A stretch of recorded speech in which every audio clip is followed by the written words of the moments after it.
Good morning student. ये आपका BME represent engineering का दूसरा वीडियो है, जिसमें हम पहले वीडियो में हमने आपको रजिस्टिविटी समझा दी थी और रेजिस्टेंस आपका लास्ट टॉपिक था। इसके बाद हम इस वीडियो में आपको आगे उसके पढ़ाएंगे।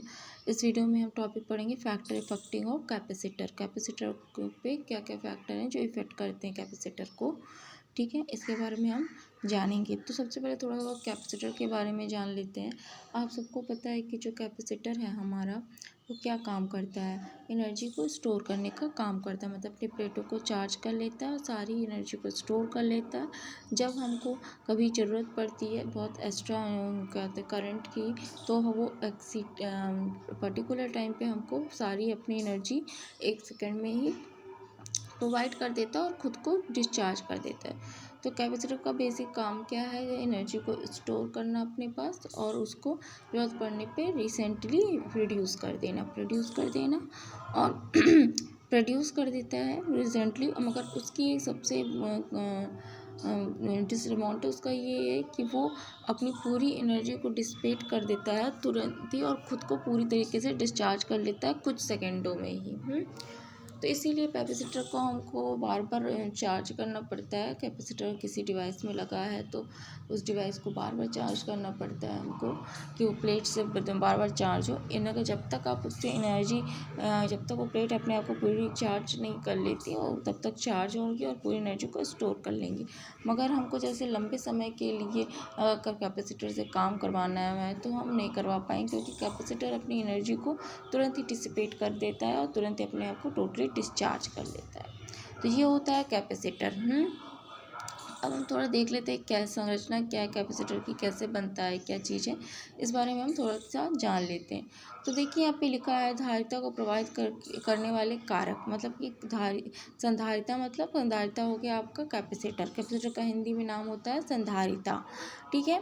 यहाँ पे देखिए यहाँ पे एक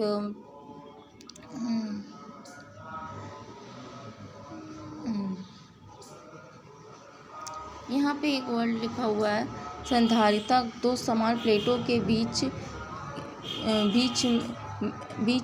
बीच में बनी हुई एक ऐसी युक्ति है जो आवेश संग्रह के लिए उपयोग की जाती है। किसके लिए उपयोग किया जाता है? आवेश संग्रह, मतलब चार्जों को एकत्रित करने के लिए, एक जगह पे स्टोर करने के लिए। मतलब चार्ज मतलब इलेक्ट्रॉन वगैरह की एनर्जी को एक जगह पे स्टोर करने के लिए, के संग्रह के लिए उपयोग की जाती है। संधारिता वैद्युत ऊर्जा के क्षेत्र संधारिता वैद्युत ऊर्जा को विद्युत क्षेत्र के रूप में संग्रहित करती है। संधारिता के आवेश संग्रहित करने की क्षमता को धारिता कैपेसिटेंस कहते हैं, ठीक है। एक कैपेसिटर की कितनी कैपेसिटी है कि अपने प्लेटों को कितने देर तक चार्ज रख सकता है, ये कितने आवेशों को संग्रहित रख सकते, चार्जों को अपने पास रख सकता है। ये एक प्लेट की कैपेसिटी को हम बोलते हैं क्या? कैपेसिटेंस। ठीक है। संधारिता का मात्रक फैराड होता है, ठीक है। संधारिता की धारिता कैपेसिटेंस का फॉर्मूला आपका ये होता है C=ε/A/T, यहाँ की एप्सिलॉन परमेबिलिटी होती है, जो संधारित पदार्थ की वैद्युतशीलता इसको बोलते हैं हिंदी में, ठीक है। परमेबिलिटी मतलब आपका हो जाता है कि हमारा वो जो क्या कहते हैं मीडियम, उसका कैसा है, उसका मीडियम कैसा है। तो वो बता रहे हैं पदार्थ की विद्युतशीलता उस मीडियम की परमेबिलिटी क्या है। उसके बाद आपका होता है ए आपका क्या है, यहाँ पे फॉर्मूले में आप देखिए लिखा हुआ है ए आपका क्या है, कैपिटल ए लिखा है, जो कैपिटल ए आपका एरिया है, ठीक है। कैपिटल ए आपका एरिया है। डी क्या है, दो प्लेटों के बीच की क्या है, दो प्लेटों के बीच की दूरी है, ठीक है। तो दो प्लेटों के बीच की दूरी, जैसे यहाँ पे एक प्लेट ये लगी हुई है, एक प्लेट ये लगी है, ठीक है, कैपेसिटर की मान लीजिए, तो यहाँ पे लगी हुई है। तो ये दो प्लेटों के बीच की दूरी आपकी हो जाएगी क्या, डिस्टेंस कहलाएगी। ठीक है, ए आपका इस प्लेट, ये जो प्लेट लगी है इसका एरिया कहलाएगा। तो कैपेसिटेंस हमारा किस चीज़ पे डिपेंड करेगा? कैपेसिटेंस हमारा क्या करेगा डिपेंड? परमिटिविटी पे डिपेंड करेगा, एरिया पे डिपेंड करेगा और करेगा डी पे। तो सबसे इतनी चीज़ों पे डिपेंड करेगा। तो इसी चीज़ को देख, यहाँ पे सब चीज़ हिंदी में भी लिख दी है हमने कि जहाँ पे एप्सिलॉन 0 आपका क्या होता है? पदार्थ की विद्युतशीलता, परमेबिलिटी। डी आपका हो गया दोनों क्षेत्रों के बीच की दूरी, दोनों प्लेटों के बीच की दूरी। और ए आपका हो गया प्लेट का क्षेत्रफल। तो इसी फार्मूले को, इस पर्टिकुलर फार्मूले को हिंदी में डिफाइन कर दिया गया है। जैसे प्लेटों की, अब जैसे आपको लिखने को आ जाए पेपर में कि आप फैक्टर, इफेक्टिव और कैपेसिटर लिखिए, तो आप जब लिखेंगे या आप ये हिंदी में धार तक प्रभावित करने वाले कारकों का वर्णन करिए। अगर आ जाता है लिख के तो आप क्या लिखेंगे? आप वहाँ पे प्लेटों का क्षेत्रफल संधारिता को यहाँ लिखेंगे हिंदी में प्लेटों का क्षेत्रफल। तो ये हुआ प्लेट का क्षेत्रफल, एरिया की बात हो रही है। संधारिता की धारिता प्लेटों के क्षेत्रफल के समानुपाती होती है, हिंदी में इस तरह लिखेंगे। फिर प्लेटों के बीच की दूरी मतलब डी की बात हो रहा है। यहाँ पे क्या लिखेंगे? संधारिता की धारिता प्लेटों के बीच की दूरी के व्युत्क्रमानुपाती होती है। उसके बाद पदार्थ की विद्युतशीलता, बाकी वो जो पदार्थ है वो जिस मीडियम में है वो मीडियम कैसा है और मीडियम में कितनी कैपेसिटी है इलेक्ट्रॉन्स को इधर से उधर ले जाने में, कितने चार्जेस उस मीडियम के अंदर इलेक्ट्रॉन्स के है, मीडियम कैसा है, अल्कोहलिक है, एरिक है, किस तरह का मीडियम है आपका। तो वहाँ पे आप क्या लिखेंगे? संधारिता की धारिता पदार्थ की विद्युतशीलता के समानुपाती होती है, ये लिखेंगे। ठीक है, विद्युतशीलता को एप्सिलॉन 0 का मान जो मात्रक होता है, विद्युतशीलता का मात्रक जो होता है वो होता है आपका एप्सिलॉन का मात्रक आपका फैराड पर मीटर होता है। ठीक है, तो ये आपका यहाँ पे कैपेसिटर को इफेक्ट करने वाले जो कारक हैं, संधारिता को इफेक्ट करने, किन किन बातों का इफेक्ट पड़ता है किसी कैपेसिटर प्लेट पर, उसके बारे में बताया गया है। ठीक है, अच्छा, इतनी चीज़ समझ में आई होगी आपके। आगे चलते हैं, आगे हम चले। ठीक है, देखिए अब यहाँ पे लिखा है प्रतिरोध का संयोजन। तो अभी तक आपने ये पढ़ लिया, पिछले वीडियो में आपने फर्स्ट वीडियो था आपका BME प्लस जनरल इंजीनियरिंग का, उसमें आपने ये पढ़ लिया था कि करंट क्या होती है, वोल्टेज क्या होती है, पावर क्या होती है, आपकी पावर क्या होती है, ओम्स लॉ कैसे काम करता है, ओम्स लॉ के लिमिटेशंस क्या हैं। ठीक है, रेजिस्टेंस किन किन बातों पर डिपेंड करता है, रेजिस्टिविटी क्या होती है, ये सारी चीज़ें आपने पढ़ ली थी। हीट क्या इफ़ेक्ट क्या पड़ता है आपका, ये सब कुछ आपने पढ़ लिया था। अब आप अब इस वीडियो में आप सबसे पहला चीज़ पढ़ लिए हैं कि कैपेसिटर का पे किन किन चीज़ों का प्रभाव पड़ता है, ये पढ़ लिया आपने। अब हम यही पढ़ेंगे कि जो हमारा इलेक्ट्रॉनिक सर्किट है, जो एक इलेक्ट्रिकल सर्किट है हमारा, वो सर्किट जो इलेक्ट्रिकल है, उस सर्किट में जो रेजिस्टेंस हम लगाते हैं वो किन तरीक़ों से लगाते हैं, क्या उनका लगाने का कोई एक पर्टिकुलर फिक्स तरीका है या फिर हम उसको रैंडमली कहीं भी किसी भी तरीके से लगा देते हैं। ठीक है, नहीं, हम कैपेसिटर रेजिस्टेंस को किसी भी इलेक्ट्रिक सर्किट में या तो सीरीज़ में लगाते हैं और या तो पैरेलल में लगाते हैं। दो मेथड हमारे पास होते हैं। देखिए यहाँ पे लिखा भी है, श्रेणी क्रम में संयोजन, या तो सीरीज में संयोजन करेंगे और या तो समांतर क्रम में संयोजन, पैरेलल में संयोजन करेंगे। ठीक है, या तो हम श्रेणी क्रम में संयोजन करेंगे या तो हम समांतर क्रम में पैरेलल में संयोजन करेंगे। तो यहाँ पे लिखा हुआ है, अब हम एक एक करके दोनों ही संयोजन को देखेंगे कि कैसे क्या होता है, दोनों संयोजन को एक एक करके हम देखेंगे। तो यहाँ पे लिखा है प्रतिरोध का श्रेणी क्रम में संयोजन। ठीक है, फर्स्ट वाला हेडिंग हम देख रहे हैं, प्रतिरोध का श्रेणी क्रम में संयोजन। ये प्रतिरोध आपका R1 R2 R3 ये हो गया। सर्किट को इस तरह कुछ बनाते हैं। पहले हम पढ़ लेते हैं कि इसकी थ्योरी क्या है, मतलब क्या चीज़ डेफिनेटली इसको बोला गया है, डिफिनेशन दी गई है। प्रतिरोध श्रेणी क्रम में तब कहे जाते हैं जब दो दो एक ही शाखा से जुड़े हों अथवा एक ही शाखा जुड़े अथवा उनके बीच कोई भी अन्य शाखा ना हो तथा इनमें एक समान धारा प्रवाहित हो। कंडीशन हमारी क्या बोल रहा है, कह रहा है हम रेजिस्टेंस को तब हम सीरीज़ में मानेंगे जब क्या हो, इनके बीच कोई भी एक शाखा ना हो और इनका जो करंट है वो सेम जाए।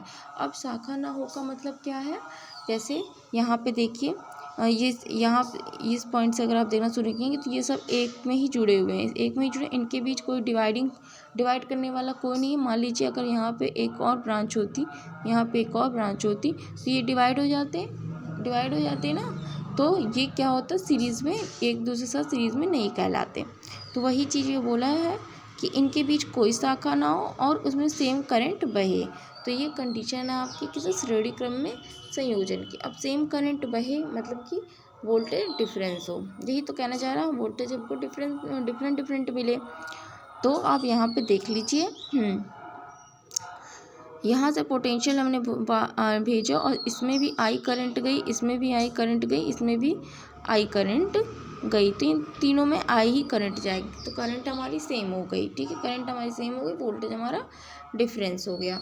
यही हमारा जो हमारा मेन कहने का इसका डिफिनेशन है, उस डिफिनेशन को ये सर्किट फॉलो कर दिया। अब फॉलो तो कर दिया, अब हम क्या करेंगे, इस सर्किट का हम आर इक्विवेलेंट निकाल देंगे कि टोटल इसमें कितना आर जाएगा। तो आर इक्विवेलेंट जब हम इसका निकालेंगे तो सर्किट हमारी कैसे बनेगी, वो यहाँ पे बनी हुई है। तो पहले हम सीख लें कि आर इक्विवेलेंट पहले निकालते कैसे हैं। तो आप जान रहे हैं कि इसमें से कोई करंट यहाँ पे आप करंट रूल से मैं आपको बता रही हूँ, ठीक है, करंट रूल से हम इसको बता रहे हैं। एज अ बुक में जो आपके सिलेबस के अकॉर्डिंग है वो करंट रूल है, तो मैं यहाँ पे आपको करंट रूल से समझा दे रही हूँ, पर मैं आपको वोल्टेज रूल से भी बताऊँगी कैसे वोल्टेज रूल के द्वारा हम आर इक्विवेलेंट को, रेजिस्टेंस इक्विवेलेंट को निकालते हैं, ठीक है। ठीक, ये बात को मैं अभी आपको समझाऊंगी। तो देखिए हम धीरे धीरे चलते हैं, देखते हैं यहाँ पे हमारा ये जो सर्किट है, ये वाला जो सर्किट है, इसका इक्विवेलेंट हमको निकालना है, जो कि ये आएगा लास्ट में निकालने के बाद। तो पहले हम देखेंगे कैसे निकालते हैं। देखिए यहाँ पे लिखा हुआ है, माना कि 3 प्रतिरोध R1, R2 और R2 श्रेणी क्रम में संयोजित हैं। R1, R2, R2 सीरीज में संयोजित है। हमारी कंडीशन क्या, सीरीज में करंट सेम होनी चाहिए, तो करंट तीनों में सेम जा रही है, ठीक है, सेम होनी चाहिए, संयोजित है संयोजित तथा इसमें बहने वाली धारा I तथा इनके सिरों के बीच का विभवांतर V1, V2, V3 है। अच्छा, ये हो गया इनका सिरा, यहाँ पे V1, इसका V2 और इस वाले का V3 हो गया, ठीक है, V3 हो गया इसका, और यहाँ तक का सिर्फ V1 हो गया, इसका और इसका V2 हो गया, इसका और इसका V3 हो गया, ठीक है। हाँ, और इसमें सब में क्या बह रही है, करंट I बह रही है। तो आप ओम्स लॉ अभी पढ़ चुके हैं, V equals to I R, ये आपने पढ़ रखा है ओम्स लॉ में, V equals to I R, एकदम आप पढ़ चुके हैं। तो यहाँ पे इस सर्किट में हमको क्या क्या मिला है, हमें यहाँ पे I पता है और हमें यहाँ पे वोल्टेज पता हुआ है। तो सबसे पहले वाले का R1 को अगर हमको निकालना हो तो हम इसी फार्मूले का इस्तेमाल कर लेंगे, हम लिख लेंगे V1 equals to I are 1, इसी का हम इस्तेमाल कर लेंगे, ठीक है। अब V1 equals to I are 1 हम जब लिख लेंगे तो यहाँ से हमको R1 पता चल सकता है। देखिए यहाँ पे मैंने उस चीज़ को लिख के बता भी दिया है, यहाँ पे V1 equals to I are 1। तो इसी तरह हम पहले तीनों का लिख लेंगे ओम्स लॉ का इस्तेमाल करते हुए, V1, V2, V3, तीनों की वैल्यू हमने लिख ली, V1 की, V2 की और V3 की, तीनों की वैल्यू हमने लिख ली। अब हम आगे बढ़ेंगे, ठीक है। अच्छा, आगे बढ़ेंगे तो अब आगे क्या करेंगे हम, तो आप जान रहे हैं कि हमारी करंट सेम जा रही है सर्किट में, तीनों प्रतिरोध श्रेणी क्रम में संयोजित है, अतः कुल वोल्टेज, अब इस पूरे सर्किट का टोटल वोल्टेज का जो V जो है वो क्या होगा आपका, V equals to V1, V2 और V3। मान लीजिए इस पूरे का वोल्टेज क्या होगा, जो जितने यहाँ पे रेजिस्टेंस लगे हैं और उसमें जितनी करंट जा रही है वही हमको वोल्टेज देती है। तो वही हमने लिख लिया कि V total equals to V1 plus V2 plus V3, V1 plus V2 plus V3, ये हमने लिख लिया।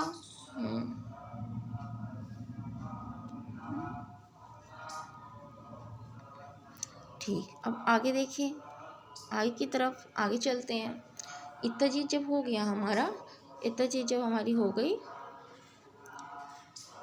तब हम क्या करेंगे, आगे हम क्या करेंगे, कि लिखेंगे आगे। जब हम आ गए तो अब हमको क्या चाहिए, हमको चाहिए रेजिस्टेंस। कैसा, टोटल रेजिस्टेंस बोलिए या आर इक्विवेलेंट बोल दीजिए। ठीक है, तो हमको कैसे मिलेगा, V = I R इक्विवेलेंट से हमको मिलेगा। ठीक है, तो अब इस फार्मूले में, क्योंकि हमारी वोल्टेज तो टोटल वोल्टेज होगी और टोटल करंट होगा, रेजिस्टेंस हमारा भी टोटल होगा तब, तो यहाँ पे पूरा क्या आ गया, total voltage equals to total current और टोटल रेजिस्टेंस, जिसको हम आर इक्विवेलेंट बोलते हैं, तुल्य रेजिस्टेंस, या हिंदी में बोला जाता है तुल्य रेजिस्टेंस। तो यहाँ पे हम पूरी की पूरी मान रख देंगे। ठीक है, I total I into R equivalent equals to IR1 IR2 IR3। ठीक है, रख दिया हमने, मान रख दिया हमने सारे। फिर यहाँ से आई कैंसिल्स हो जाएगा, तो are equivalent equals to R1 + R2 + R3। तो आपको पता चल गया कि जब सीरीज़ में हमारा को रेजिस्टेंस लगा होता है तो सारे ही रेजिस्टेंस आपस में जुड़ जाते हैं सीरीज़ में, क्योंकि सीरीज़ में करंट हमारी सेम होती है और पोटेंशियल डिफरेंस डिफरेंट मिलता है। ठीक है, यह होता है। अच्छा, इसी को और हिंदी में एक्सप्लेन किया गया है, थोड़ा देख लीजिए।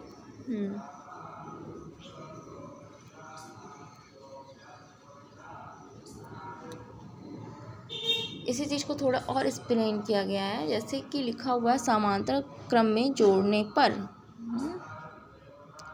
यहाँ पे लिखा है ये इसी को थोड़ा एक्सप्लेन किया गया है। अतः श्रेणी क्रम में जुड़े प्रतिरोध का तुल्य मान उन प्रतिरोध के योगफल के बराबर होता है। क्या लिखा है, योगफल के बराबर। तो श्रेणी क्रम में जुड़े हुआ तुल्य प्रतिरोध R इक्विवेलेंट उस परिपथ में जितने भी रेजिस्टेंस उसके योग के बराबर होता है। वही चीज़ लिखी हुई है, बराबर होता है। अतः श्रेणी क्रम में जुड़े प्रतिरोध की धारा समान होती है तथा वोल्टेज विभिन्न होता है। यह भी कंडीशन में स्टार्ट में ही बता दिया गया था। आगे चलते हैं, हम देखते हैं समांतर क्रम में संयोजन। हम क्या देख रहे हैं, हमको समांतर क्रम में संयोजन, सेकंड वाला पॉइंट हम देखेंगे, समांतर क्रम में संयोजन। हमने सीरीज में संयोजन पढ़ लिया, अब हम पढ़ेंगे समांतर क्रम में संयोजन। ठीक है, समांतर क्रम में संयोजन पढ़ेंगे। तो क्या हम पढ़ेंगे समांतर में, देखिए पहले हिंदी में देख लेते हैं। प्रतिरोध समांतर क्रम में तब तक कहे जाते हैं जब तक उनके दोनों एक दूसरे से जुड़े, उनके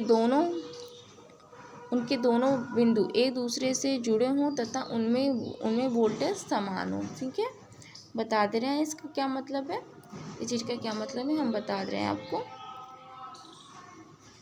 ठीक है, देखिए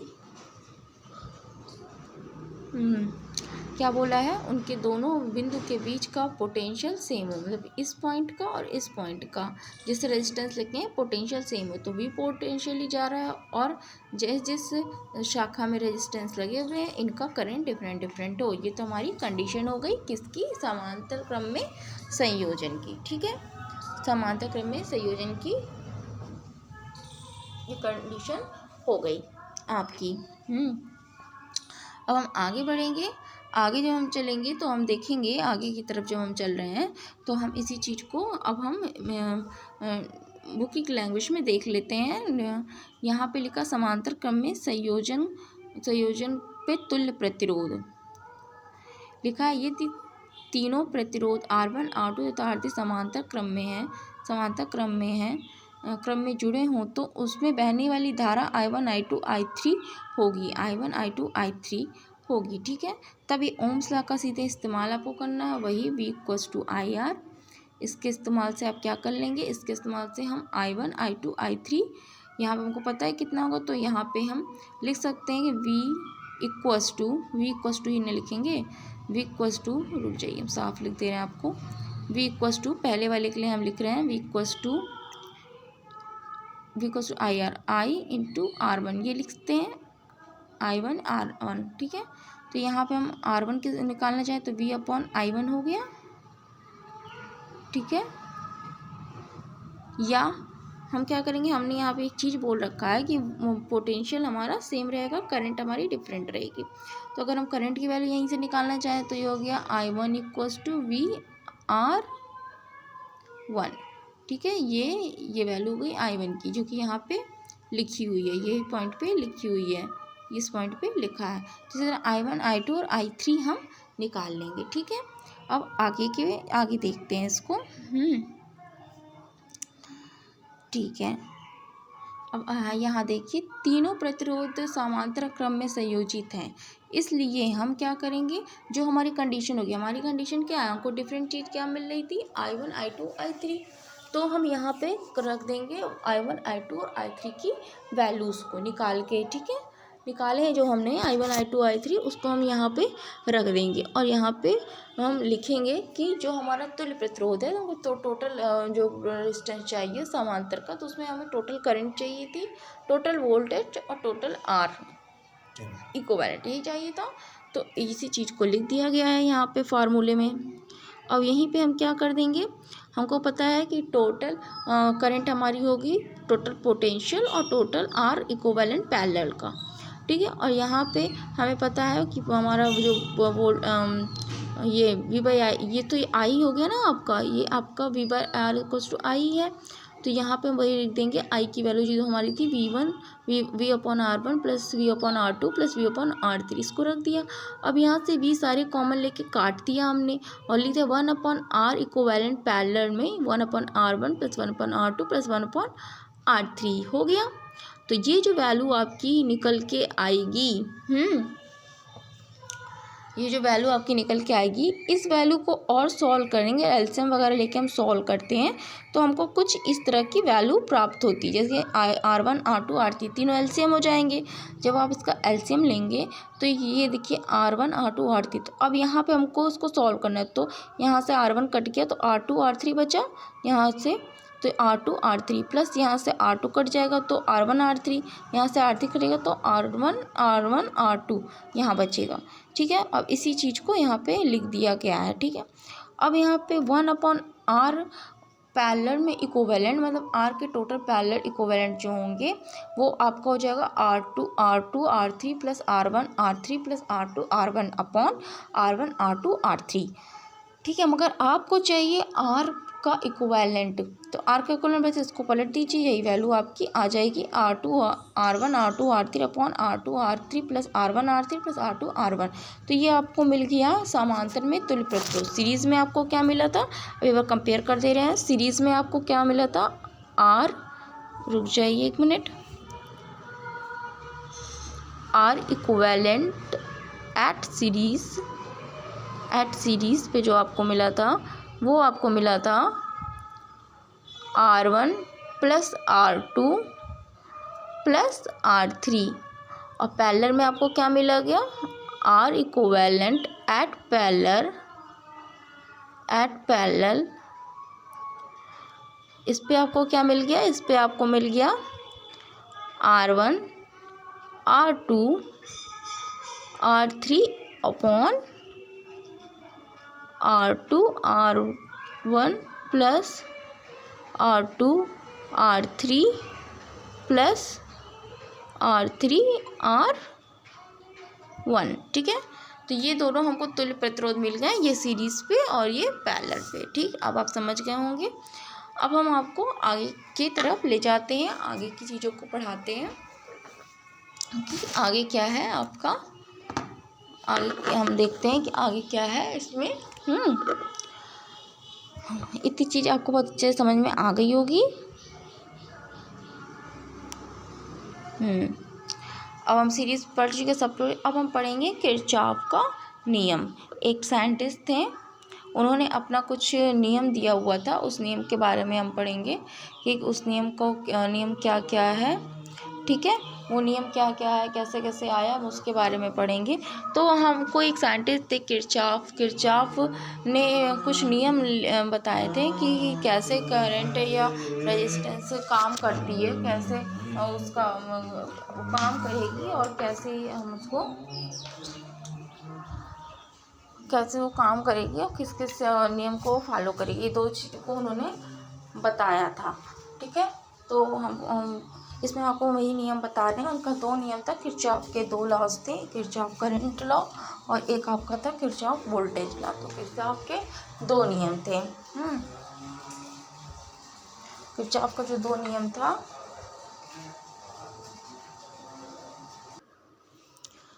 तो यहाँ पे हम किरचॉफ के नियम की बात करेंगे यहाँ पे। तो यहाँ पे लिखा है किरचॉफ का नियम। तो विद्युत परिपथ के लिए किरचॉफ के दो नियम थे। एक क्या था, पहला नियम आपका था कि किरचॉफ का करंट का नियम क्या है, उसको इंग्लिश में बोलते हैं किरचॉफ करंट लॉस, इसको हम शॉर्टकट में बोलते हैं केसीएल। और दूसरा नियम है आपका किरचॉफ का वोल्टेज का नियम, जिसको हिंदी में बोलते हैं किरचॉफ का वोल्टेज का नियम, और उसको हम शॉर्ट में लिखते हैं केवीएल। ठीक है, तो उसको हम शॉर्ट में क्या लिखते हैं, केवीएल लिखते हैं। किरचॉफ के धारा के नियम क्या था, इसको हम आज भी बताते हैं। तो किरचॉफ के धारा का नियम बहुत ही इजी था, बहुत ही आसान था। उनका ये कहना था कि जो किसी जंक्शन से जितनी ही करंट आती है उतनी ही करंट वापस चली जाती हैं, और उन सब का जो सम होता है, अलजेब्रिक सम जो होगा वो 0 होता है। इनका ये कहना था किरचॉफ का। ठीक है, किरचॉफ का यही कहना था। तो यहाँ पे हम देख लेते हैं, लिखा हुआ है कि आपका कहते हैं किसी वैद्युत परिपथ में प्रत्येक एक संधि पर मिलने वाली समस्त धाराओं का बीजगणितीय योग 0 होता है। अर्थात किसी जंक्शन पर सिग्मा आई की वैल्यू 0 होती है। सिग्मा आई मतलब सारे ही करंट का योगफल, सिग्मा मतलब क्या होता है, जोड़। ठीक है, सारे करंट का जोड़ जो होगा वो 0 के बराबर होता है। इनका ये लॉ था किरचॉफ का। ठीक है, किरचॉफ का क्या था, ये लॉ था। किरचॉफ ने वो ये कहा था कि किसी भी जंक्शन पे जितनी भी करंट होगी उन सबको जोड़ देंगे तो वो 0 के बराबर आनी चाहिए। ये बात इन्होंने बताई थी किरचॉफ ने अपने विद्युत परिपथ के नियम के लिए। ये दो बातें इन्होंने बताई थी। इन्होंने दो लॉज दिए थे, उन दो लॉज में जो पहला लॉ हम लोग पढ़ रहे हैं, किरचॉफ के धारा का नियम पढ़ रहे हैं। तो जंक्शन मतलब ये अगर ऐसे और ऐसे कोई चीज़ जा रही है तो ये यहाँ पे क्या कहलाएगी, नोड कहलाएगी। मगर यहीं से कोई दूसरी तीसरी चीज़ आ जाएगी, तीसरी या चौथी चीज़ आ जाए, पांचवी चीज़ आ जाए, तो इसी जगह को हम जंक्शन बोल देते हैं। ठीक है, तो ये बात आप समझे होंगे। अब आगे चलते हैं, हम इस नियम को पूरा कंप्लीट करते हैं। ठीक है, इस नियम को पूरा कंप्लीट करके देखते हैं। तो जो किरचॉफ का जो नियम था, जिस हिसाब से उन्होंने बताया था, तो उसी चीज़ को मैं आपको बता दूँ। देखिए यहाँ पे लिखा है, अतः जंक्शन की तरफ आने वाली धाराएं पॉजिटिव तथा जंक्शन से दूर जाने वाली धाराएं निगेटिव होती हैं। ठीक है, जंक्शन की तरफ आने वाली धाराएं पॉजिटिव तथा जंक्शन से दूर जाने वाली धाराएं क्या होती हैं, निगेटिव होती हैं। ठीक है, तो उसको कैसे बताया था उसको हम देख लेते हैं, और कैसे इस लॉ को फॉलो होगी इसको देखते हैं।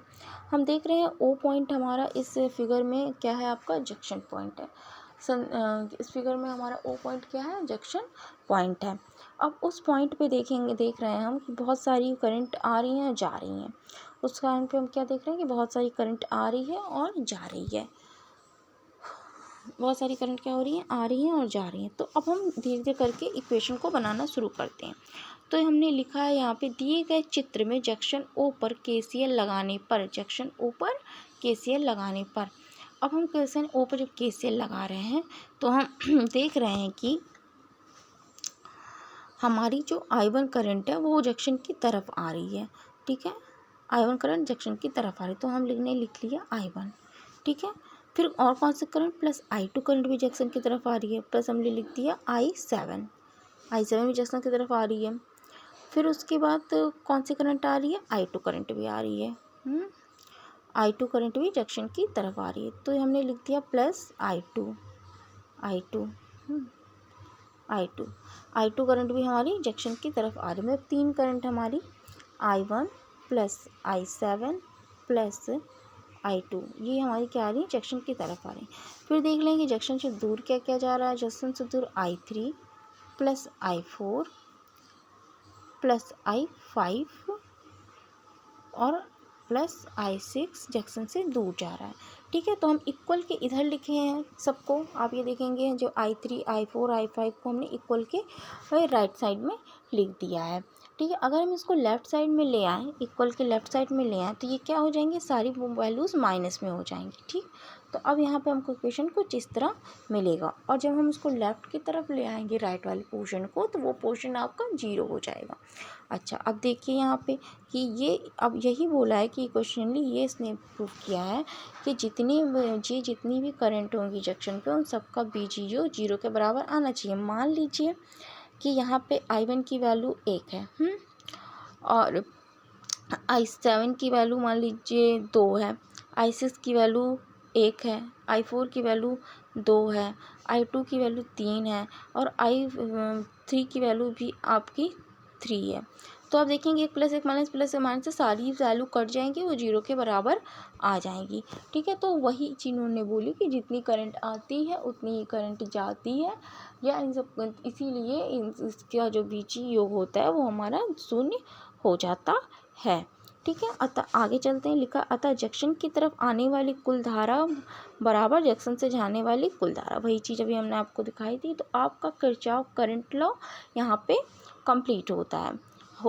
समझ में आपको आ गया होगा, पूरी उम्मीद है हमको। ये समझ में आ गया होगा। नेक्स्ट चलते हैं, हम दूसरा लॉ देखते हैं इसका, किरचॉफ का सेकंड लॉ। किरचॉफ के धारा का नियम जो है, उसका सेकंड लॉ क्या है आपका? सेकंड लॉ आपका किरचॉफ वोल्टेज का नियम, किरचॉफ के वोल्टेज का नियम।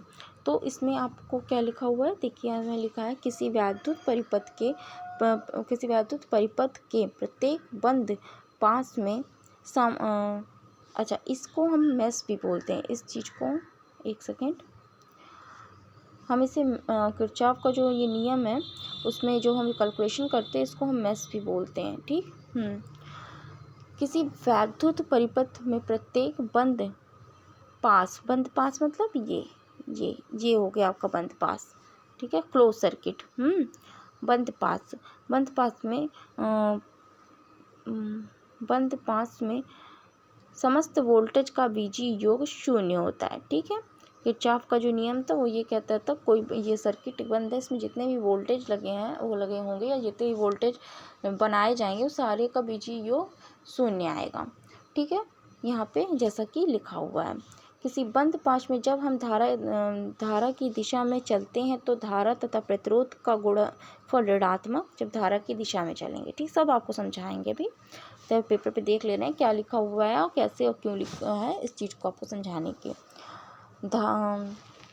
धारा तथा प्रतिरोध का गुणनफल ऋणात्मक होगा तथा इसके विपरीत चलेंगे तो धनात्मक होगा। अतः बैटरी के ऋणात्मक टर्मिनल से जाते समय वोल्टेज को धनात्मक तथा धनात्मक से ऋणात्मक तथा आते हुए ऋणात्मक से धनात्मक लिया जाता है। ठीक है, इस पूरी बात को हम समझा दें। जो पहला बात बोला कि जो वो किसी क्लोज सर्किट में जितना भी वोल्टेज होगा वो सारा 0 होगा किरचॉफ के नियम का। मान लीजिए ये क्लोज सर्किट है। ठीक है, मान लीजिए क्लोज सर्किट है। मान लीजिए ये क्लोज सर्किट है,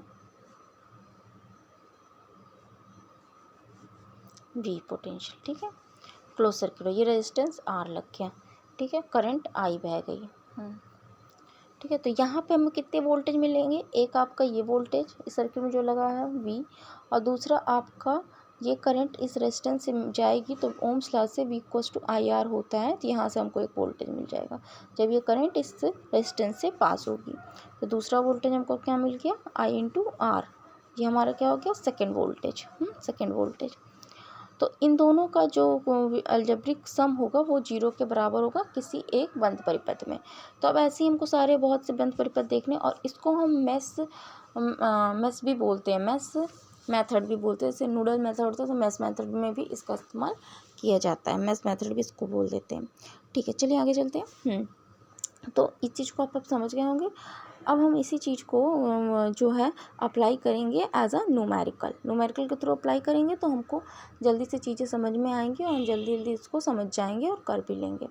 देखिए, जैसे कि इसमें एक सर्किट बनी हुई है, फिगर में आपको दिख रही है, 6 वोल्ट लगा है एक तरफ और एक तरफ 4 वोल्ट लगा हुआ है। ठीक है, इसको देखिए, यहाँ पे एक 6 वोल्ट लगा है, एक 4 वोल्ट लगा हुआ है। अब इस पूरे सर्किट में हमको लगाना है KVL लगा के हमको इसमें से करंट फाइंड आउट करनी है। ठीक है, करंट को फाइंड आउट करना है। तो पहला एक हम देखते हैं कि इसमें कितने बन जाएंगे क्लोज सर्किट। तो एक तो क्लोज सर्किट हमारा ये बन जाएगा, ठीक है, एक क्लोज सर्किट हमारा फिर ये बन जाएगा। तो दो तो हमको वैसे ही दिख रहे हैं कि दो बन जाएगा। एक क्लोज सर्किट हमारा ऐसे भी बन जाएगा, ये भी तो क्लोज बन सकता है, ये भी तो क्लोज सर्किट बन सकता है। तो तीन हमारे क्लोज सर्किट बन सकते हैं।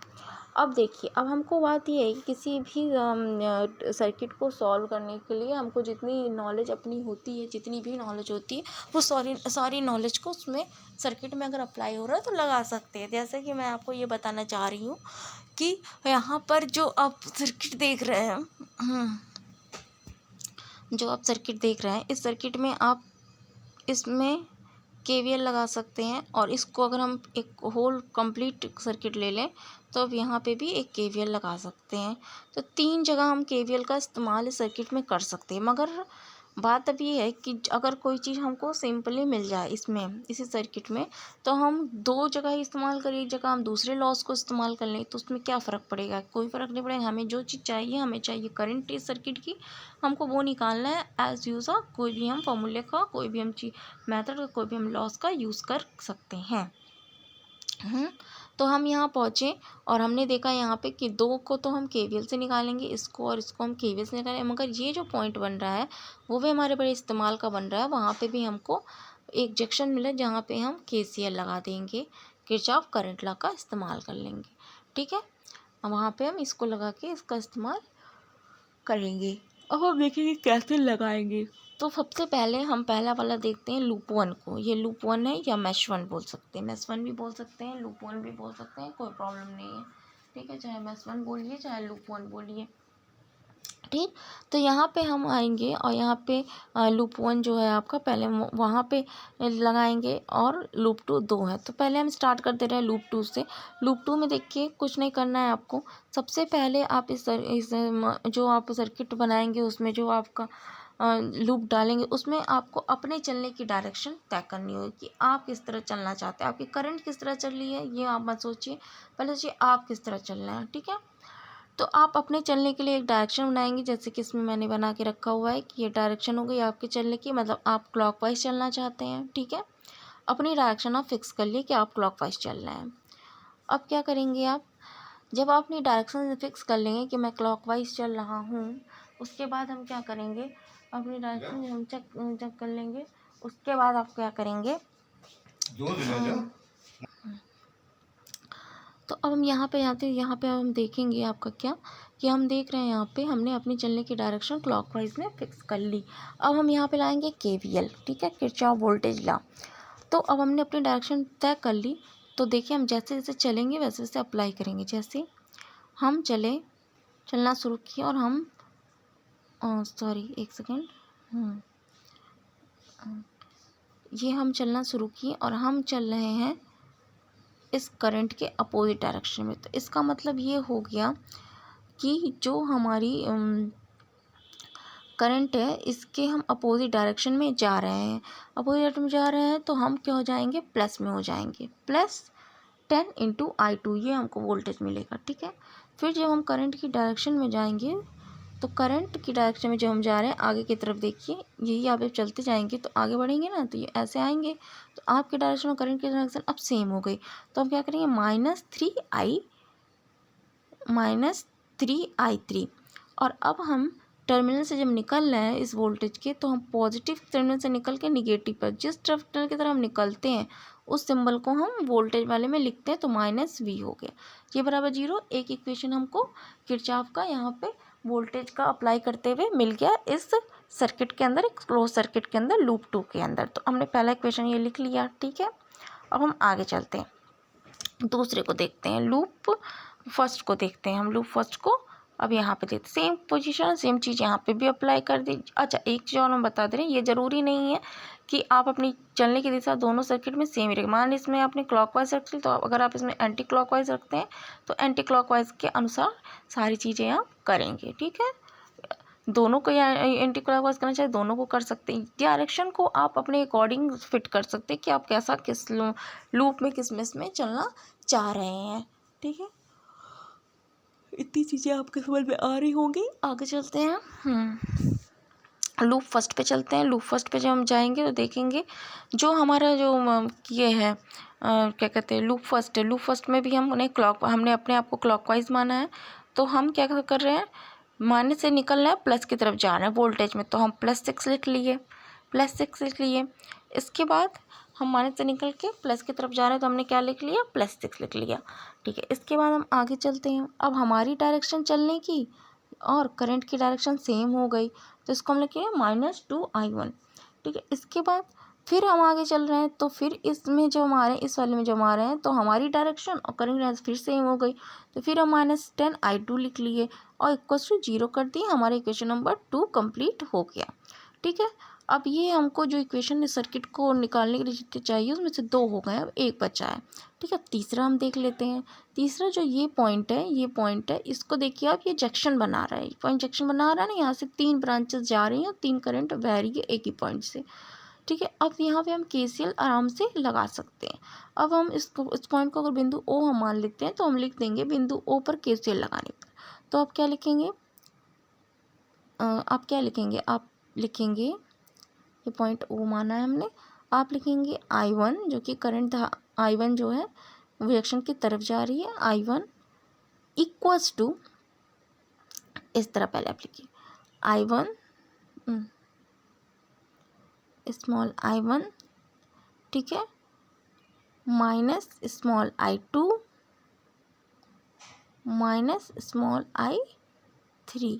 ठीक है, ये बराबर 0। ये आपका हुआ किरचॉफ का करंट का नियम एट O पॉइंट पे। O जो आपका ये पॉइंट है यहाँ पे O जंक्शन पे लगाने पर। अब इसको और अच्छा लिख लेंगे, तो I1 इक्वल्स टू, इसको राइट हैंड इक्वल के उधर ले चले जाइए, I2 + I3। ठीक है, ये चीज़ लिखा है ना, ये चीज़ यहाँ पे लिख गई, इस तरह इसको लिख देंगे। तो ये तीनों जो आपके लॉस थे, ये तीनों एक ही पॉइंट पे आपके लग गए, एक ही पॉइंट पे आपके आ गए।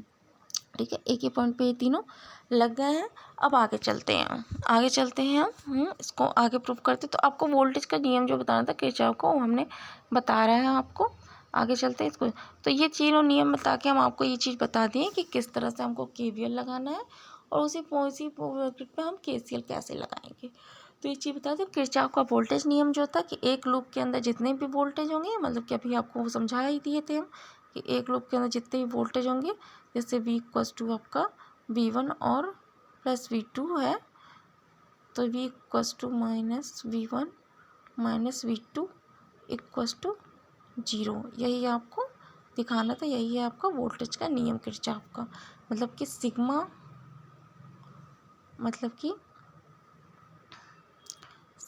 V = 0 होता है किरचॉफ वोल्टेज लॉ, और सिग्मा I = 0 होता है किरचॉफ करंट लॉस। अब एक चीज़ और इसमें आपको बता दे रहे हैं, जो कंडीशंस हैं आपके, थोड़ा ध्यान रखिएगा। जैसे वोल्टेज में आपको पहले ध्यान रखना है कि क्या रखना है, करंट की डायरेक्शन और आपकी डायरेक्शन अगर सेम है, धारा की दिशा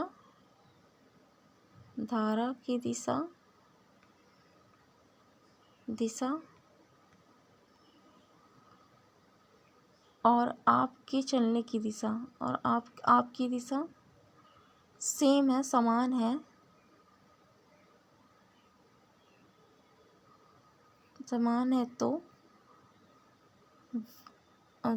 तो I और R मतलब कि V जो आपका होगा वो निगेटिव होगा।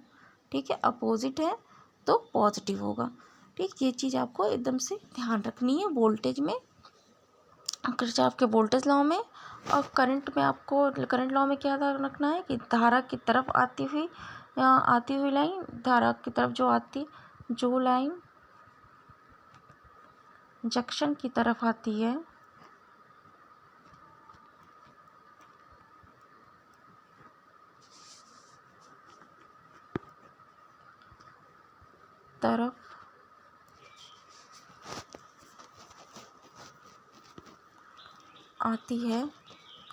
जो लाइन जंक्शन की तरफ आती है उसे पॉजिटिव, और जो धारा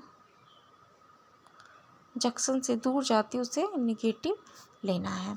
ये दोनों चीज़ें आप याद रख लीजिएगा किरचॉफ करंट लॉज में और किरचॉफ वोल्टेज लॉ में, बस। ठीक है, और सिंपली हम इसको अगर कोई पूछ ले तो Kirchhoff current law sigma, simply अगर कोई पूछे तो बोलना है आपको sigma I equals to 0 current laws और sigma V equals to 0 voltage law. ठीक, ये दोनों चीज़ें आपको बता दी है, कैसे अप्लाई किया जाएगा किसी न्यूमेरिकल पे, वो भी आपको समझा दिया।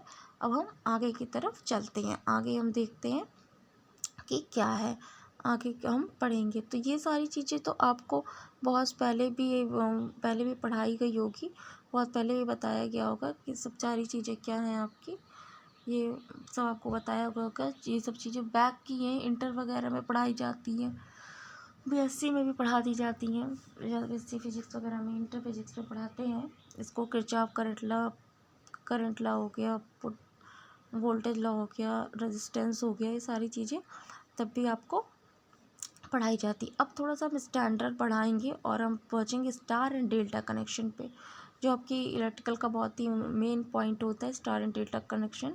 स्टार एंड डेल्टा कनेक्शन बोलते हैं इसको। और अभी हम इसको पढ़ेंगे, स्टार टू डेल्टा कन्वर्जन पहले पढ़ेंगे, फिर उसका कनेक्शन हम सर्किट में कैसे है उसको देखेंगे। ठीक है, चलिए आगे चलते हैं। तो यहाँ पे देखिए, आपका यहाँ पे पेज शो हो रहा है डेल्टा टू स्टार कन्वर्जन। सबसे पहला कन्वर्जन हम देखेंगे डेल्टा टू स्टार कन्वर्जन, और इसी को हम बोलते हैं टी ट्रांसफॉर्मेशन। टी ट्रांसफॉर्मेशन भी इसको बोला जाता है। ठीक है, इस चीज़ को हम बोलते हैं T transformation, pi to T transformation, हम इस चीज़ को बोलते हैं पाई टू टी ट्रांसफॉर्मेशन। तो एक और नाम इसको दे सकते हैं, डेल्टा टू स्टार कन्वर्जन भी बोल सकते हैं, पाई टू टी ट्रांसफॉर्मेशन भी बोल सकते हैं। तो पहले आप देख लीजिए सर्किट कैसे होती है। ये है आपकी डेल्टा की सर्किट। कभी आप रेतीली जगहों पे जाएंगे तो इस रेतीली जगहों पे नहीं, मतलब कि जहाँ पे डेल्टा वगैरह मिलते हैं वहाँ पे जाएंगे तो इसी तरीके का डेल्टा का शेप होता है, और ये आपका हो जाता है स्टार कनेक्शन। अगर आप देखेंगे तो स्टार कुछ इसी तरीके के होते हैं, तो इस चीज़ को हम बोल देते हैं स्टार कनेक्शन। ठीक है, इसी कनेक्शन को थोड़ा एक्सपेंड करेंगे अगर हम, तो अगर आप देखेंगे तो इसी चीज़ को अगर एक्सपेंड करिए तो नीचे वाली अगर बॉडी आप देखिए, रुक जाइए, अगर इसी को हम एक्सपेंड करेंगे तो नीचे वाली बॉडी को अगर हम दिखाते हैं आपको, इसको मैं कर रही हूँ, यहाँ पे लिखा है R23, इसको देखिए, और इसको हम इस टर्मिनल को हम ऐसे ओपन कर सकते हैं। ठीक है, तो यहाँ पे R23 और इस टर्मिनल को लिख सकते हैं R31 और इस टर्मिनल को R12। टर्मिनल एक इसको भी दे सकते हैं, टर्मिनल एक इसको भी दे सकते हैं। इसका रेजिस्टेंस आपका हो गया 3 और इसका हो गया 2। ठीक है, तो इस तरह भी इसको लिखा जा सकता है। तो आप कुछ इस तरह देखेंगे जब, तो आपको कुछ ये ऐसे और ऐसे, अगर इसको आप थोड़ा सा लंबा कर दें तो ये रेजिस्टेंस यहाँ पे है, तो ये आपको उल्टा एक पाई दिख रहा है। इसको थोड़ा सीधा कर लीजिए, अब ये एक पाई की तरह एकदम दिखने लगेगा आपको कि ये एक पाई है, तो इसको हम पाई भी बोलते हैं। ठीक है, इसी चीज़ को देख लेंगे स्टार को, तो स्टार को आप देख लेंगे तो एकदम टी शेप की तरह आपको दिखेगा। कैसे? ये वाला और ये वाला, ये दोनों को आप ओपन कर दीजिए यूँ। ठीक है, बीच वाले को इसी तरह छोड़ दीजिए, फिर यूँ कर दीजिए। अब इस चीज़ को अगर हम सीधा देख लें इस तरीके से, तो ये पूरा एक टी शेप हमको दिख रहा है। तो हम डेल्टा को एक और नाम से बोल सकते हैं पाई, और स्टार को एक और नाम से बोल सकते हैं टी। तो इसी चीज़ को हम ओवरऑल अगर पेपर में लिख के आपके आ गया कि पाई टू टी ट्रांसफॉर्मेशन करिए, तो मतलब डेल्टा टू स्टार कन्वर्जन आपको करना है। ठीक है, अच्छा, अब जो चीज़ थोड़ी सी लिखी हुई है हिंदी में उसको हम देख लेते हैं। डेल्टा स्टार प्रमेय के अनुसार किसी आकृति पर डेल्टा को स्टार नेटवर्क में तथा स्टार को डेल्टा नेटवर्क में परिवर्तित किया जा सकता है, जबकि दोनों ही नेटवर्क में जुड़े प्रतिरोधों में एक निश्चित संबंध होना चाहिए। ठीक है, हाँ, अब हम ये कन्वर्जन तो करेंगे, तो उसके लिए हमको एक रिलेशन भी स्टेब्लिश करना होगा। तो एक निश्चित संबंध इनके बीच हमको स्टेबल करना होगा, इन दोनों रेजिस्टेंस के बीच। तो वो निश्चित संबंध कैसे स्टेबल होगा, कैसे नहीं स्टेबल होगा, वही चीज़ हम देखेंगे अभी आगे। पहले इतनी बात आपको समझ में आ गई होगी। ठीक है, इतनी जो बातें हैं वो आपको समझ में आ गई होंगी। आगे देखते हैं।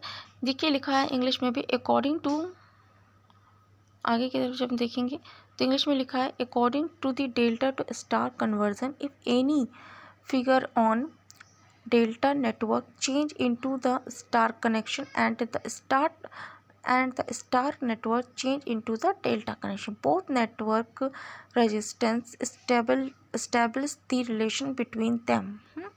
दोनों ही नेटवर्क के जो रेजिस्टेंस है वो एक दूसरे से कोई ना कोई कोरिलेट रिलेशन रखेंगे। उसी रिलेशन को हमको स्टेबल करना है, हमको बनाना है, उसी रिलेशन को हमको बनाना है। तो ठीक है, आगे देखते हैं। आगे हम देखते हैं कि क्या है वो रिलेशन और कैसे बनेगा। ठीक है, आगे पेज देखिए। ठीक, तो ये हम करने जा रहे हैं डेल्टा का, यहाँ पे हम ये करने जा रहे हैं क्या, ये हम करने जा रहे हैं डेल्टा का स्टार में कन्वर्जन। कैसे करेंगे, पहले हम कुछ जो लिखा है हिंदी में वो सारी चीज़ें पहले पढ़ लेते हैं, उसके बाद हम करते हैं। ठीक है, उसके बाद हम इसको करते हैं। क्या लिखा हुआ है, लिखा है यदि 3 प्रतिरोध, सबसे पहले एक चीज़ और हम बता दें आपको, ये कन्वर्जन तो करना ही है हमको। सबसे पहले हमारे टर्मिनल्स को नाम देना शुरू करते हैं। इसमें सबसे पहले हम टर्मिनल को नाम दें। पहले सबसे पहला टर्मिनल हम ऊपर नाम दिया पहले टर्मिनल को 1, तो हम स्टार कनेक्शन में भी पहले टर्मिनल को 1 नाम देंगे। फिर दूसरे में हम टर्मिनल को हमने 2 नाम दिया, तो हमने स्टार में भी दूसरे को 2 ही नाम देंगे। और डेल्टा में हमने फिर 3 नाम दिया, तो स्टार में भी हम इसको 3 ही नाम देंगे। इससे क्या होगा कि जो टर्मिनल को हम लोग नाम देते हैं उससे कन्फ्यूज़न नहीं क्रिएट होगा। ठीक है, कन्फ्यूज़न नहीं क्रिएट होगा और रिलेशन हमारा स्मूथ और ईज़िली सॉल्व हो जाएगा। तो हमने ये नाम दे दिया। और नाम को अगर आप चेंज करेंगे, जैसे मान लीजिए आपने इसको टर्मिनल 1 दिया और इसको टर्मिनल 2 दे दिया, तो यहाँ पे रिलेशन डेवलप जरूर करेगा, मगर बहुत दिक्कत आ जाएगी। दिक्कत क्या आएगी आपको कि जब आप रिलेशन डेवलप करेंगे तो इसका जो कन्वर्जन होता है काफ़ी कैलकुलेटिव होता है, तो इसमें इसकी वजह से थोड़ा दिक्कत आ सकती है। और दूसरी चीज़ ये है कि टर्मिनल को हमेशा सेम ही वैल्यूज़ उस टर्मिनल पे प्रोवाइड की जाती है, इसी वजह से सेम रखा जाता है। तो यहाँ पे जब ये आप देख लिए कि हमको वैल्यूज़ कैसे प्रोवाइड करनी, तो हम थोड़ा सा और आगे चल के इसको देखते हैं। लिखा है यदि 3 प्रतिरोध आर अच्छा, एक चीज़ और हम आपको बता दे रहे हैं थोड़ा कि इन दोनों, जैसे कि ये टर्मिनल 1 होगा, ये टर्मिनल 3 होगा, तो इसके बीच जो रेजिस्टेंस लगा है, ये रेजिस्टेंस जो लगा है, इसको हम R31 भी लिख सकते हैं और इसको हम R13 भी लिख सकते हैं। ठीक है, ऐसा नहीं है कि उसको R31 ही लिखेंगे और 13 नहीं लिख सकते। उस टर्मिनल के बीच है तो उसको हम R31 भी लिख सकते हैं और 13 भी लिख सकते हैं। ठीक है, ये प्रेजेंटेशन उसका हमारे आपको बता दिया। अच्छा, अब हम आगे चलते हैं, इसको कैलकुलेट करने का मेथड जो है उस पर चलते हैं। तो पहले हम यहाँ पे जो लिखा हुआ है उस पर चलेंगे। लिखा है क्या लिखा है, यदि 3 प्रतिरोध R12 R23 तथा R31 डेल्टा में हों तथा इनके तुल्य स्टार प्रतिरोध R1 R2 R3 हो, तो नेटवर्क के बीच किन्हीं 2 टर्मिनल के बीच प्रतिरोध समान होंगे। क्या करें, नेटवर्क के किन्हीं 2 टर्मिनल के बीच प्रतिरोध समान होंगे। मान लीजिए इस टर्मिनल के बीच प्रतिरोध समान हो, मैं एक बात कह रहे हैं, समान होंगे, जबकि तीसरा टर्मिनल खुला होगा। तीसरा टर्मिनल मतलब अगर हम इन दोनों को लेंगे, मान लीजिए इसको और इसको ले रहे हैं, एक मिनट फिगर क्लियर बनाते हैं, इसको और इसको ले रहे हैं तो ये हमारा ओपन हो जाएगा। ठीक है, इसको ले रहे हैं तो ये हमारा हट जाएगा, ओपन मान लेंगे उसको। ठीक, यही चीज़ हमको ध्यान देनी है इसमें, इस चीज़ को हमको ध्यान देना है। जैसे हमने आगे लिखा हुआ डेल्टा नेटवर्क में टर्मिनल 1 तथा 3 के बीच प्रतिरोध फर्स्ट और 3 के बीच का हम निकालना चाह रहे हैं। इसके बीच का हम तुल्य प्रतिरोध, इनके बीच से हम तुल्य प्रतिरोध निकालना चाह रहे हैं। तो कैसे निकालेंगे, तो ये जो मैंने ये फिगर बनाई हुई है ये वाली, इसको आपको थोड़ा कंसिडर ही ध्यान देना होगा कि कैसे निकालना है और कैसे हम निकालेंगे। तो इसको ध्यान कैसे देंगे, सबसे पहले आप क्या करेंगे, सबसे पहले आप ये टर्मिनल जो ये वाला जो सर्किट है, ये वाला जो डेल्टा कनेक्शन है, इसको देखिए, ठीक है। उसके बाद आपको आर इक्विवेलेंट निकालना है across the resistance terminal 1 and 3, 1 और 3 के टर्मिनल के बीच के द्वारा आपको पूरे सर्किट का हमको रेजिस्टेंस निकालना है आर इक्विवेलेंट। तो आप क्या करिए, 1 और 3 पे एक हाई और एक लो पोटेंशियल मान लीजिए, ठीक है। इस पे आप क्या मान लीजिए, हाई और लो पोटेंशियल। यहाँ पे जैसे हमने वी पे टर्मिनल 3 पे हमने वी पोटेंशियल मान लिया, टर्मिनल 1 पे हमने 0 पोटेंशियल मान लिया। हमने 2 पोटेंशियल प्रोवाइड कर दिया, ठीक है, प्रोवाइड कर दिया। अब जो भी हमको रेजिस्टेंस, जहाँ आपको पता है कि जहाँ जहाँ रेजिस्टेंस होगा वहाँ वहाँ वोल्टेज ड्रॉप होगी, ठीक है। तो आप देख रहे हैं कि यहाँ पे एक रेजिस्टेंस है, यहाँ पे तो ये एक टर्मिनल जहाँ मिल रहा है, तो उस पॉइंट को हम बोल दिए एक्स, मतलब उस पॉइंट पे हमने एक्स पोटेंशियल मान लिया। तो 3 पोटेंशियल हमने यहाँ पे माने हैं, 0, वी और एक्स, ठीक है। अब इन तीनों को लिखेंगे कैसे, इसको हम एक लाइन देंगे, एक लाइन ऐसे, रुक जाइए, इसको हम जैसे मान लीजिए फर्स्ट और ये 3, टर्मिनल नंबर पहला और टर्मिनल नंबर तीसरे के बीच इनको काम करना है, ठीक है। इस तरह लिख लेंगे, पहले टर्मिनल फर्स्ट और टर्मिनल 3। अब हम क्या करेंगे, इसके बीच में जो एक और पोटेंशियल, जो टर्मिनल 2 को पे हम पोटेंशियल माने वहाँ पे एक्स, उसको लिख देंगे। और टर्मिनल 1 पे हमने कितना माना है, 0 पोटेंशियल, और टर्मिनल 3 पे हमने क्या माना है, बी पोटेंशियल, ठीक है। तो इन तीनों को पहले इस तरह लिख देंगे। अब लिखने के बाद हम क्या करेंगे कि 1 पे 0, 3 पे भी और बीच में एक्स पोटेंशियल, इस तरह लिख दे। अब जो रेजिस्टेंस जिसके क्रॉस लगा होगा उसको हम उस वोल्टेज के क्रॉस लगा देंगे, ठीक है, उसको हम उस वोल्टेज के अक्रॉस लगा देंगे। जैसे कि यहाँ पे आप देख लेंगे कि आपको 1 पे 0 पोटेंशियल था और उसके और बी के बीच R3 लगा है। तो हम यहाँ से रेजिस्टेंस उठाएं, यहाँ पे ऐसे किया और यहाँ पे हमने लगा दिया। इसके बीच कौन सा लगा, R3 1 लगा दिए, R3 1 लगा दिया हमने। इसके बाद देखिए फिर V पोटेंशियल और X के बीच R21 लगा है, V पोटेंशियल और X के बीच R21 यहाँ पे लगा दिया। यहाँ पे हम R23 कर देंगे, 23 कर देंगे। इसके बाद देखेंगे X और 0 के बीच R12 लगा है, X और 0 के बीच R12 लगा देंगे। हो गया ये, इतना इस तरीके से लगेगा, जो कि आपको यहाँ पे दिखाया गया है, जो कि आपको कहाँ दिखाया गया है, जो कि आपको यहाँ पे दिखाया गया है। तो ये आपको दिख गया कि कैसे हमने इसको सर्किट को बनाया। अब आपको बहुत ही स्मूथली अपना जो पिछला कॉन्सेप्ट है सीरीज और पैरेलल का, रेजिस्टेंस की सीरीज और पैरेलल का जो पिछला कॉन्सेप्ट है, उसको आप बहुत ही स्मूथली यहाँ पे लगा दीजिए। कैसे लगाएंगे उसको भी तो जानना पड़ेगा ना, कैसे लगाएंगे उस चीज़ को भी तो जानना है कि हमको कैसे लगाना है, आखिर हम अप्लाई कैसे करेंगे, उस चीज़ को भी जानना ही है कि हम अप्लाई कैसे करेंगे। तो अप्लाई करने का ही तरीका आपको बता रहे हैं, कैसे हम अप्लाई करेंगे इस जगह पे, इस जगह पे हम कैसे अप्लाई करेंगे उसी का तरीका हम आपको बता रहे हैं, कैसे अप्लाई होगा,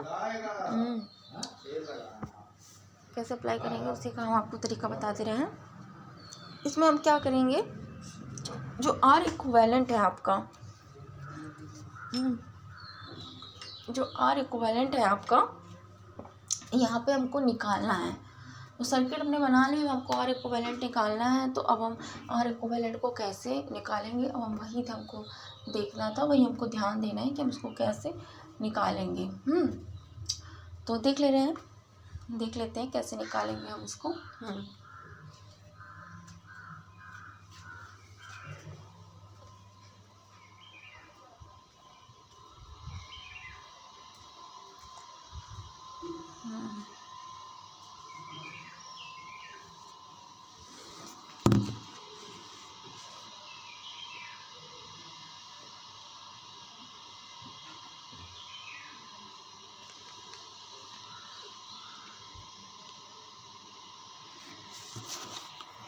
ठीक है, देखिए क्या करेंगे आप, देखिए यहाँ पे हमारा जो ये R23 और R12 है, ये दोनों ही आपस में सीरीज़ में हैं। तो इन दोनों को आपस में सीरीज़ में जोड़ देंगे, क्योंकि सीरीज़ में हम सिंपल जोड़ करते हैं। तो इन दोनों को आपस में सीरीज में सिंपली जोड़ देंगे। उसके बाद जब हम इसको सिंपली जोड़ देंगे तो हमारा एक सर्किट आपको देखेंगे, ये चीज़ आपको दिख गई यहाँ पे, जोड़ देंगे। तो अब इसको जोड़ने के बाद हमारा सर्किट कुछ इस तरीके का बन जाएगा। ये वाला क्या हो जाएगा, ये R23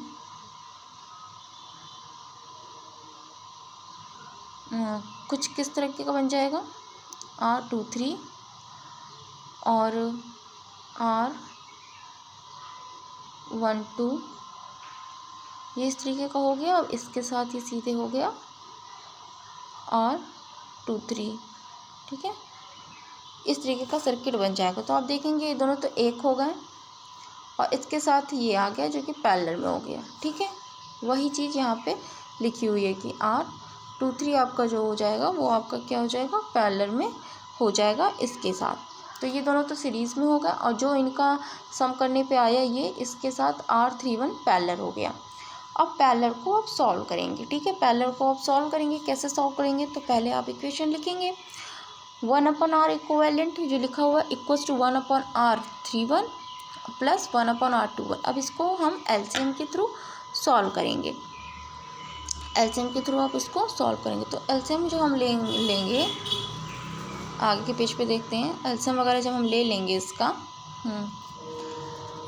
तो ये वैल्यू R13 की कुछ इस तरीके की आएगी कि R31 इक्वल्स टू, एलसीएम वगैरह जब आप लेंगे तो R31 equal to R23 plus R12 upon R31 plus R23 plus R12। तो इस तरह की हमको वैल्यू कुछ मिलेगी। इस तरह की हमको कुछ क्या मिलेगी, वैल्यू मिलेगी।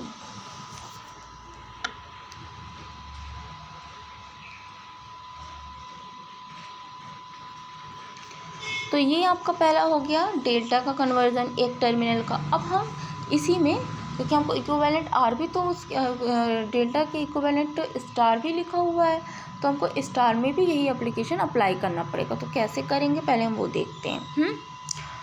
ठीक है, इस वैल्यू को जो आप इस यहाँ पे लिखा, देखिए इस जगह पे लिखा भी है, स्टार नेटवर्क से टर्मिनल 1 और 3 के अक्रॉस आर इक्विवेलेंट निकालना। तो अब हम निकालेंगे स्टार का। तो अब देखिए ये वैल्यू निकालनी है हमको स्टार के लिए, तो आएगी कैसे, तो हम देखेंगे कैसे। ये वाली वैल्यू को आप ध्यान में अभी रखे रहिए, आर इक्विवेलेंट को आप ध्यान में रखे रहिए। अच्छा, अब मैं आपको दिखा देती हूँ कि कैसे हम स्टार में निकालेंगे। तो बैक करते हैं पेज को बैक कर लेते हैं। इसमें आइए, हम बात कर रहे हैं टर्मिनल के क्रॉस हमको निकालनी है स्टार में 1 और 3 के क्रॉस। तो हम इसको क्या कर लेंगे, ओपन मान लेंगे, या एक तरह से मान लीजिए कि यहाँ पे कुछ है ही नहीं, एक तरह से मान लीजिए यहाँ पे कुछ है ही नहीं, यही दो टर्मिनल है हमारे पास। तो आप देखेंगे कि ये दोनों में करंट सेम ही जा रही, क्योंकि यहाँ पे अब जंक्शन पॉइंट नहीं है भाई। अब करंट सेम जा रही है, तो मतलब ये सीरीज़ में हो गए, मेरे सीरीज़ में हो गए। तो हमको जो आर इक्विवेलेंट मिला 1 और 3 का स्टार कनेक्शन में, वो हमको क्या मिला, वो हमको मिला R1 प्लस R3, ठीक, यही हमको मिला। अब चलिए नेक्स्ट पेज पे चलते हैं जिसको हम पढ़ रहे थे। तो हमको आर इक्विवेलेंट जो मिल गया वो हमको मिल गया R1 प्लस R3, जो कि बराबर होगा R13 के, आर इक्विवेलेंट और डेल्टा के बराबर होगा। तो इन्हीं दोनों वैल्यूज़ को, इस R13 की वैल्यू को यहाँ पे रख दिया गया। तो ये एक रिलेशन आपका यहाँ पे फर्स्टली पहला निकला कि इनके बीच एक संबंध होता है कोई ना कोई, तो वो ऐसे ही बनता है, दोनों टर्मिनल के बीच का जो रिलेशन है वो ऐसे ही बनता है। जिस भी टर्मिनल को आप निकालेंगे दोनों के एक दूसरे के इक्वल कर लेंगे, ठीक है, दोनों के एक दूसरे के क्या कर लेंगे, इक्वल कर लेंगे।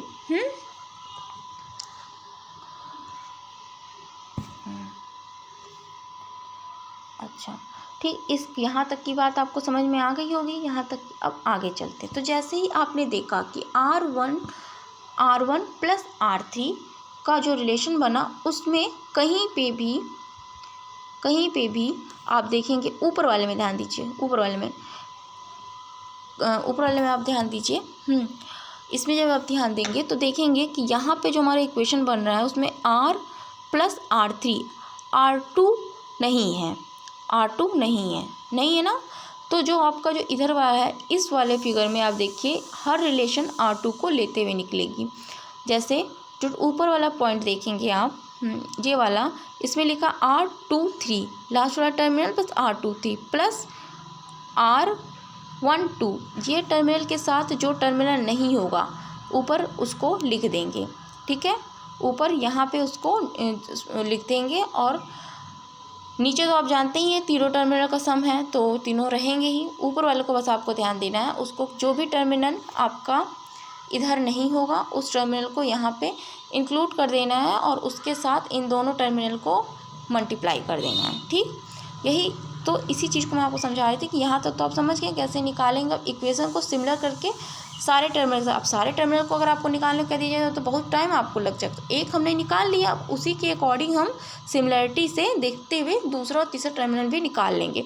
तो उसी प्रकार लिखा है, जैसे R13 हमने निकाल ली, तब उसी प्रकार लिखा है कि R12 को R12 टर्मिनल लेते हैं तो R1 प्लस R2, जो यहाँ पे कौन सा टर्मिनल नहीं है, R3 नहीं है, तो यहाँ देखिए ब्रैकेट में 2R3 प्लस R31 और मल्टीप्लाई में R1 प्लस R2, एलसीएम में तो सब होगा ही। उसी तरह R2 और R3 को भी ले लेंगे। तो आप अब इस तरह सारे फिगर को फाइंड आउट कर लेंगे जितने भी इस डेल्टा कनेक्शन में टर्मिनल्स थे, और उसको सिमिलरिटी उसी तरह देते हुए लिख देंगे। ठीक, तो इतने तो आपको इक्वेशन बनाने पड़ेंगे इसमें।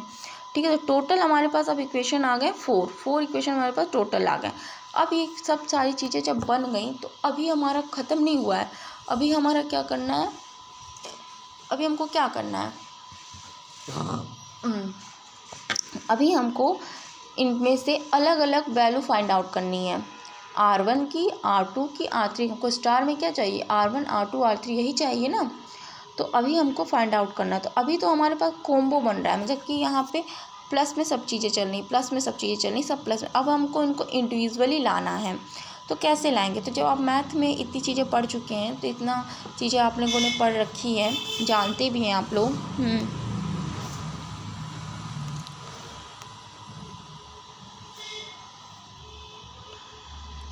तो रखे, तो अब हम क्या करेंगे, इसमें इक्वेशंस जितने भी हैं इनको या तो सेपरेट करो, या तो ऐड करो, या कुछ चीज़ें मल्टीप्लाई कर लो, या कुछ चीज़ें डिवाइड करके, किसी भी हाल में हमको इस इक्वेशन से R1 R2 R3 की वैल्यू फाइंड आउट करनी है। ठीक है, तो हमने क्या करना आपको सिखा रहे हैं यहाँ पे कि कैसे हम फाइंड आउट करेंगे। तो हमने क्या कर लिया है, इक्वेशन 2 और 3 को ले लिया है। हमारा इक्वेशन नंबर 2 क्या है, हमारा इक्वेशन नंबर ये 2 है, और इक्वेशन नंबर 3 है, दोनों को ले लिया है। और क्या हमने कर दिया है, इन दोनों को आपस में सब्ट्रैक्ट कर दिया, घटा दिया है। तो एलसीएम तो हमारा वही रहेगा। सब्ट्रैक्ट करेंगे तो आपको पता है कि जो सिंबल हमारे लगे होते हैं प्रेजेंट इक्वेशन में, उनके सिंबल्स में हम माइनस को नीचे की तरफ लिख देते हैं। तो हम माइनस जब लिख देंगे तो देखिए यहाँ R1 प्लस है, और नीचे वाला R1 माइनस हो गया तो कट जाएगा। अब बचेगा क्या हमारा, R3 माइनस R2 बचेगा। यहाँ पे भी सेम चीज़ करेंगे, एलसीएम हमारा सेम चला जाएगा। तो जो चीज़ कटने वाली होगी काटेंगे वगैरह, काट वगैरह के लिख के देंगे। यहाँ पे ये भी चीज़ें काट वूट के लिख देंगे, हम लिख देंगे। तो उसके बाद जब हम आगे चलेंगे तो हम देखेंगे आपका क्या, ये सारे इक्वेशंस को सॉल्व करके हमको एक नया इक्वेशन जो मिलेगा वो मिलेगा R3 माइनस R2, जो कि इक्वेशन नंबर 5 कहलाएगा सॉल्व करने के बाद। अब देखते हैं इस इक्वेशन को मिलने के बाद क्या होता है। ठीक है, वो इक्वेशन जो मिलेगा आपको, वो पर्टिकुलर इक्वेशन, और उसके साथ हम R1 प्लस R2, ये इक्वेशन जो आपका थर्ड वाला था, थर्ड और फिफ्थ इक्वेशन को क्या करेंगे, जोड़ेंगे तो कुछ वैल्यूज़ कटेंगी। कटने के बाद कुछ इस तरीके की वैल्यू हमको यहाँ तक मिलेगी R31 की। ठीक है, इस तरह से आएगा R31 की वैल्यू हमको मिल जाएगी R31 R23 अपॉन एलसीएम में तो तीनों रेजिस्टेंस आ जाएंगे। तो अब देखिए R31 की वैल्यू आपको इस तरीके से मिली। तो यहाँ पे आप देखेंगे जो टर्मिनल आपका है R3 वो सबके साथ यूज़ हो रहा है, R31 प्लस R23, और जो टर्मिनल नहीं है उसके साथ उसको ऐड करते चले जाएंगे, लगा देंगे। जैसे R3 है R3 1 नहीं था यहाँ पे और 2 नहीं था, उन दोनों को लिख देंगे, एलसीएम में सेम लिख देंगे। अच्छा, R31 निकालने के लिए आपने देखा कि आपको बहुत से प्रोसेस से गुजरना पड़ रहा है, बहुत सी चीज़ों को कैलकुलेट करना पड़ा है R31 निकालने के लिए ही खाली। अगर हम आपसे कहें कि R21 भी आप निकालें, R1 भी निकालिए, तो अगर आप पूरा प्रोसेस अप्लाई करेंगे तो फिर आप नहीं निकाल पाएंगे, मतलब कि इतना लेंथी प्रोसेस हो जाएगा कि आपको निकालने में दिक्कत आएगी और क्वेश्चन का सलूशन भी आपको नहीं मिलेगा। तो ये कन्वर्ज़न है, अभी आप कन्वर्ज़न पढ़ रहे हैं, तो कन्वर्ज़न जब आप पढ़ रहे हैं तो थोड़े लेंदी होते हैं, ठीक है। तो पहले आप यहाँ पे एक चीज़ देख लीजिए कि जो R31 आपने निकाला, इसी को सिमिलर मानते हुए R21 R1 निकालें। क्या करना, टर्मिनल को ध्यान देना। R2 जहाँ पे लिखा है 2 और 2 दोनों आ जाएंगे, जो टर्मिनल नहीं है, R1 वाला नहीं था और 3 वाला नहीं था, दोनों को ऐड कर देंगे, एलसीएम सेम ही रखना है। R1 के लिए भी रखना है, तो यहाँ से हमको R1 R2 R3 ये तीनों वैल्यू हमको स्टार की पता चल गई कि ये वैल्यू होंगी। तो अब जो हमको ये वैल्यू पता चाहिए तो इसको अप्लाई करना बहुत ही ईजी है, बस निकालना इसका कन्वर्जन का थोड़ा सा लेंथी प्रोसेस है, थोड़ा सा कठिन है। कठिन नहीं है, लेंदी प्रोसेस, बहुत ही ध्यान से और आराम से देखते हुए साइंस को सॉल्व करेंगे तो एग्जैक्ट ये वैल्यू आपकी निकल के आपके सामने आ जाएगी, ठीक है।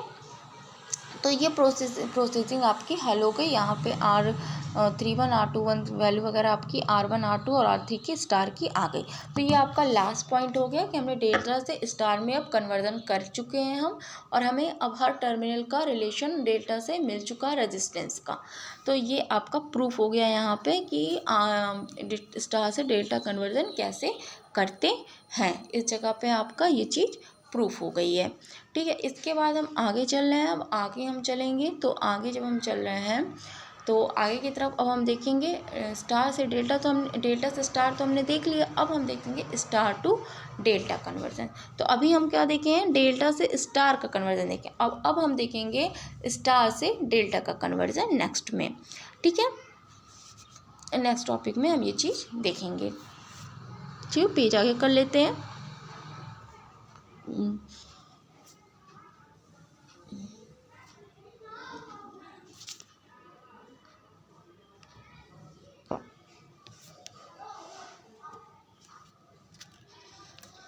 ठीक है, चलिए आगे चलते हैं। तो आगे आप ये आपको पेज दिख भी रहा होगा और मैं यहाँ पे पढ़ भी दे रही हूँ आपको कि पहले वाले में हमने पढ़ा था डेल्टा टू स्टार कन्वर्जन, हमने पढ़ लिया था। अब दूसरे वाले में हम पढ़ रहे हैं स्टार टू डेल्टा कन्वर्जन। अब हम क्या पढ़ रहे हैं, star to delta conversion. Star to delta conversion हम पढ़ रहे हैं।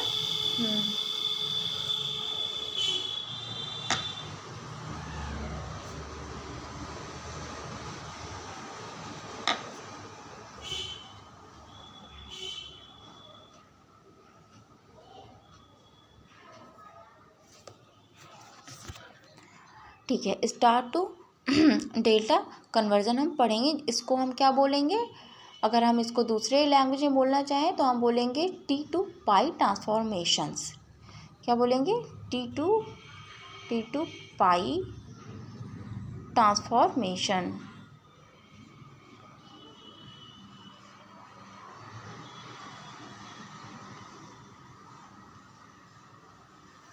T2 पाई ट्रांसफॉर्मेशन। ठीक है, तो अब हम इस चीज़ को आगे की तरफ ले जाते हैं।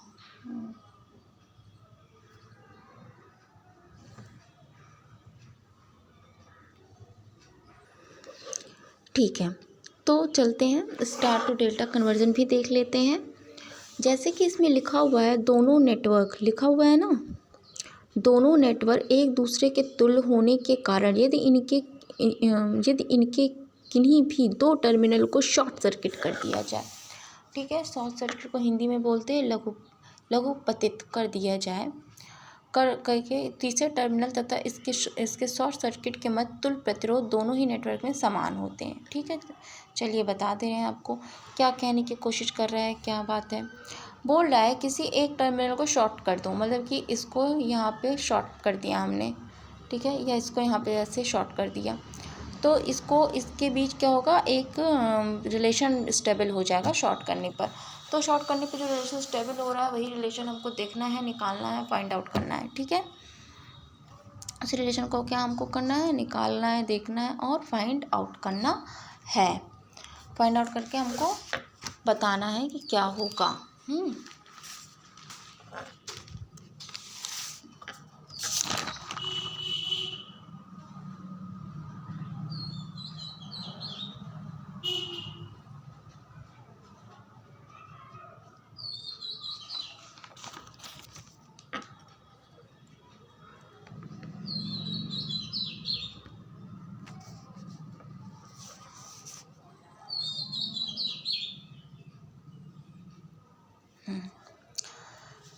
ठीक है, फाइंड आउट करते हैं। जो चीज़ आपको यहाँ पे लिखी थी वो मैंने समझा दी है। अब हम यहाँ से फाइंड आउट करना शुरू करते हैं। इस जगह पे देख लीजिए, लिखा है स्टार नेटवर्क में 3 तथा 2 टर्मिनल को शॉर्ट सर्किट करके टर्मिनल 1 तथा 3 से टर्मिनल 1 और 3 से सर्किट के मध्य प्रतिरोध निकालना। 2 और किसको बोला है, टर्मिनल 3 और 2 को शॉर्ट सर्किट, इसको शॉर्ट सर्किट करना है। ठीक है, इसको शॉर्ट सर्किट करके इन दोनों के बीच रिलेशन निकालना है। मतलब इस वाले से हमको कोई मतलब नहीं रखना है, ऐसा बोलने की कोशिश कर रहा है। ठीक, तो अब हम काम क्या करेंगे, कैसे करेंगे। सबसे पहले तो हम ये करेंगे कि जो आपका जो टर्मिनल है स्टार वाला, सबसे पहले इसके क्रॉस हमको रेजिस्टेंस निकालना है इक्विवेलेंट। उसको जैसे मैंने पिछले बार वाले में बताया आपको, 1 से 3 के बीच में हम जा रहे थे, तो जैसे जैसे पोटेंशियल हमने रखा था सारे वैसे वैसे ही पोटेंशियल वहाँ पे रख देंगे। जैसे यहाँ पे हमने दिखाया भी, आपको रख के दिखा दिया यहाँ पे हमने, कि अगर वहाँ पे आप ना समझो तो यहाँ पे आप समझ लीजिएगा। जैसे हमने 3 वाले को 0 पोटेंशियल और 1 वाले को V पोटेंशियल दे दिया है, तो उसी तरीके से हमने यहाँ पे रख भी दिया है। इसके बाद इस x पॉइंट पे हमने x मान लिया, मतलब इस पॉइंट पे हमने x पोटेंशियल मान लिया। अब जो जिसके क्रॉस रेजिस्टेंस लगा है उसको, उसके क्रॉस रेजिस्टेंस को हम यहाँ पे लिख देते हैं। जैसे कि क्या,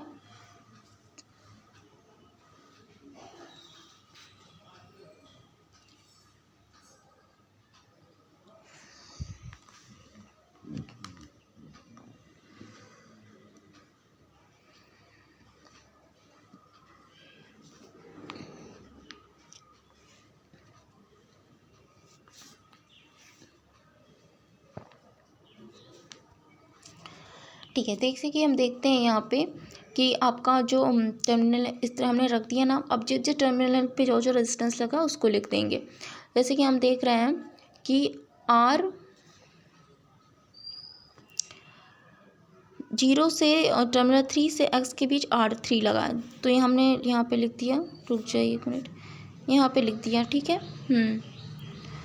3 वाला टर्मिनल 0 था, 0 से x के बीच R3 लगा है। फिर x से 2 वाले टर्मिनल के बीच 2 लगा है, तो x से ये टर्मिनल भी 0 हो गया, x से फिर x से 0 के बीच 2 लगा है, तो ये वाला लिख दिया हमने रेजिस्टेंस। उसके बाद x से 1 के बीच R1 लगा है, तो हमने R1 वाला लिख दिया। ठीक है, ये लिख दिया हमने सारा रेजिस्टेंस हमने यहाँ पे। जब हमने ये चीज़ यहाँ पे लिख दी, है और क्या कहते हैं, सारी चीज़ें हमने डिनोट कर दी यहाँ पे। तो अब हम इसको सॉल्व करेंगे। ठीक है, अब हम इसको सॉल्व करेंगे। सॉल्व करने का वही प्रोसीजर है आपका, सेम प्रोसीजर जो आप अपनाए हैं सॉल्व करने में, तो सेम प्रोसीजर यहाँ पे अपनाया गया है। लिखा हुआ है R1 के साथ ये दोनों तो सीरीज़ में हो गए, अरे सॉरी, हाँ ये दोनों पैरेलल में हो गए, तो ये दोनों पैरेलल में सॉल्व कर लिया और उसके साथ R1 को सीरीज़ में कर दिया। इन सब को सॉल्व करेंगे तो यहाँ पे आ जाएगा R1 R2 R3 plus R2 R3 upon R2 plus R3 R2 plus R3 यहाँ पे आ जाएगा। तो अब हम क्या करेंगे, इसको हम सॉल्व कर लिए, हमको R13 की वैल्यू मिल गई। R13 की वैल्यू हमको प्राप्त हो गई, जो कि क्या हो जाएगी, R1 R2 plus R2 R1 plus R2 R3 अपन R1 प्लस R3।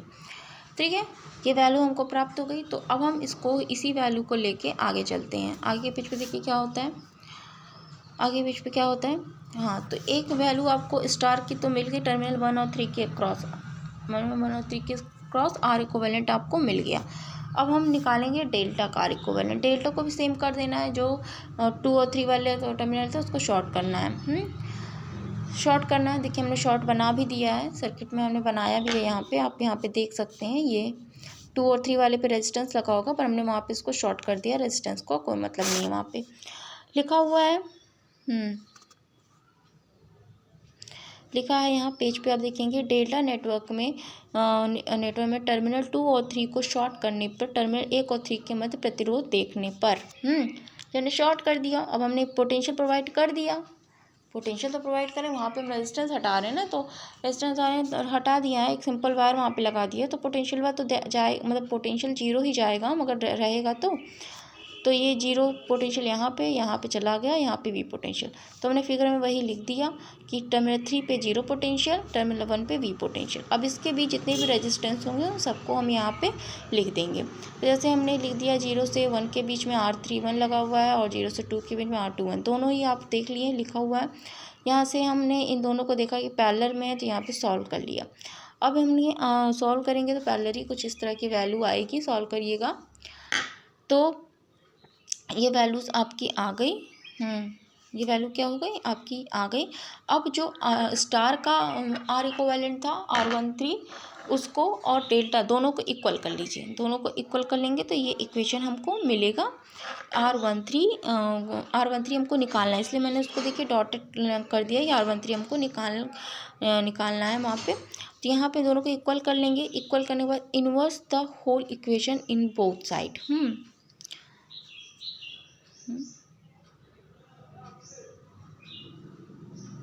अच्छा, अब हम क्या करेंगे, अब ये दोनों को इक्वल आपने कर लिया। इक्वल करने के बाद हम क्या करेंगे, इस इक्वेशन को कर देंगे, पलट देंगे। ठीक है, पलट दीजिए।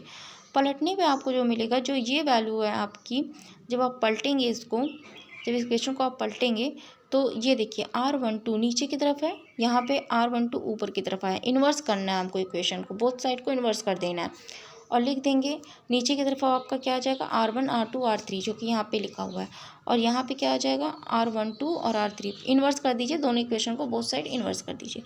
इन्वर्स करने के बाद आप क्या करेंगे, इनको अलग अलग क्या करिए, तोड़ दीजिए। जैसे प्लस का सिंबल लिखा है तो आप अलग अलग भी लिख सकते हैं, जैसे R13 upon R13 plus R12 upon R13 12। इस तरह इन्वर्स करके अलग अलग लिख सकते हैं, इसको अलग अलग तोड़ सकते हैं, इसका एलसीएम लेंगे तो फिर यही वैल्यू आ जाएगी। ठीक, इस तरह लिख दिए, अलग अलग हमने लिख लिया। तो यहाँ पे अभी आपका जो चीज़ें कट रही है, जैसे R12 कट रही है, R12 काट के आपका 1/R13 प्लस 1/R2 ये लिख देंगे, ये यहाँ पे लिख देंगे, शो कर देंगे। अब ये इक्वेशन आपका यहाँ पे इक्वेशन नंबर 2 बन गया। सिमिलरली आपको इसी तरह सारे इक्वेशंस के लिए करना है, जैसे R12 हमको मिल गया, R13 हमको मिल गया। इसी तरह हम क्या करेंगे, इसी इक्वेशन को हमने इस लिखा हुआ है। सिमिलरली हमको और भी टर्मिनल के लिए ऐसे ही करना है। आगे देख लेते हैं कैसे करना है हमको।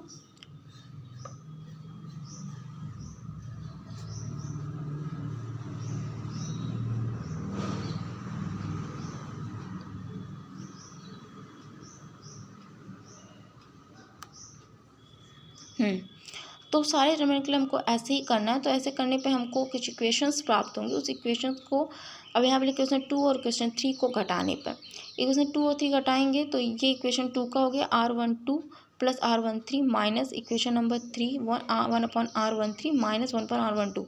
यहाँ पे प्लस रहा होगा पर माइनस के सिंबल से उसको माइनस कर दिया गया। दोनों तरफ की वैल्यूज़ रख लेंगे और दोनों को हल करेंगे। सॉल्व करने के बाद हमको कुछ चीज़ें मिलेंगी जो इस तरीके से हम सॉल्व करेंगे। जब इसको सॉल्व करते हैं, जब इसको हम सॉल्व करेंगे तो जब हम इसको सॉल्व करेंगे तो हमको सब काट कुट के कुछ वैल्यूज़ मिलेंगे। सॉल्व आप मैंने PDF भेज दिया, PDF देख लीजिएगा, इसमें भी देख लीजिएगा कि हम सॉल्व करते हैं इसको।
सॉल्व करने के बाद जो होगा आपका, सॉल्व जब हम करेंगे तो इसका सोल्यूशन जब आप निकालेंगे तो कुछ सॉल्व करने के बाद पेज हम आगे करते हैं, ख़त्म हो गया।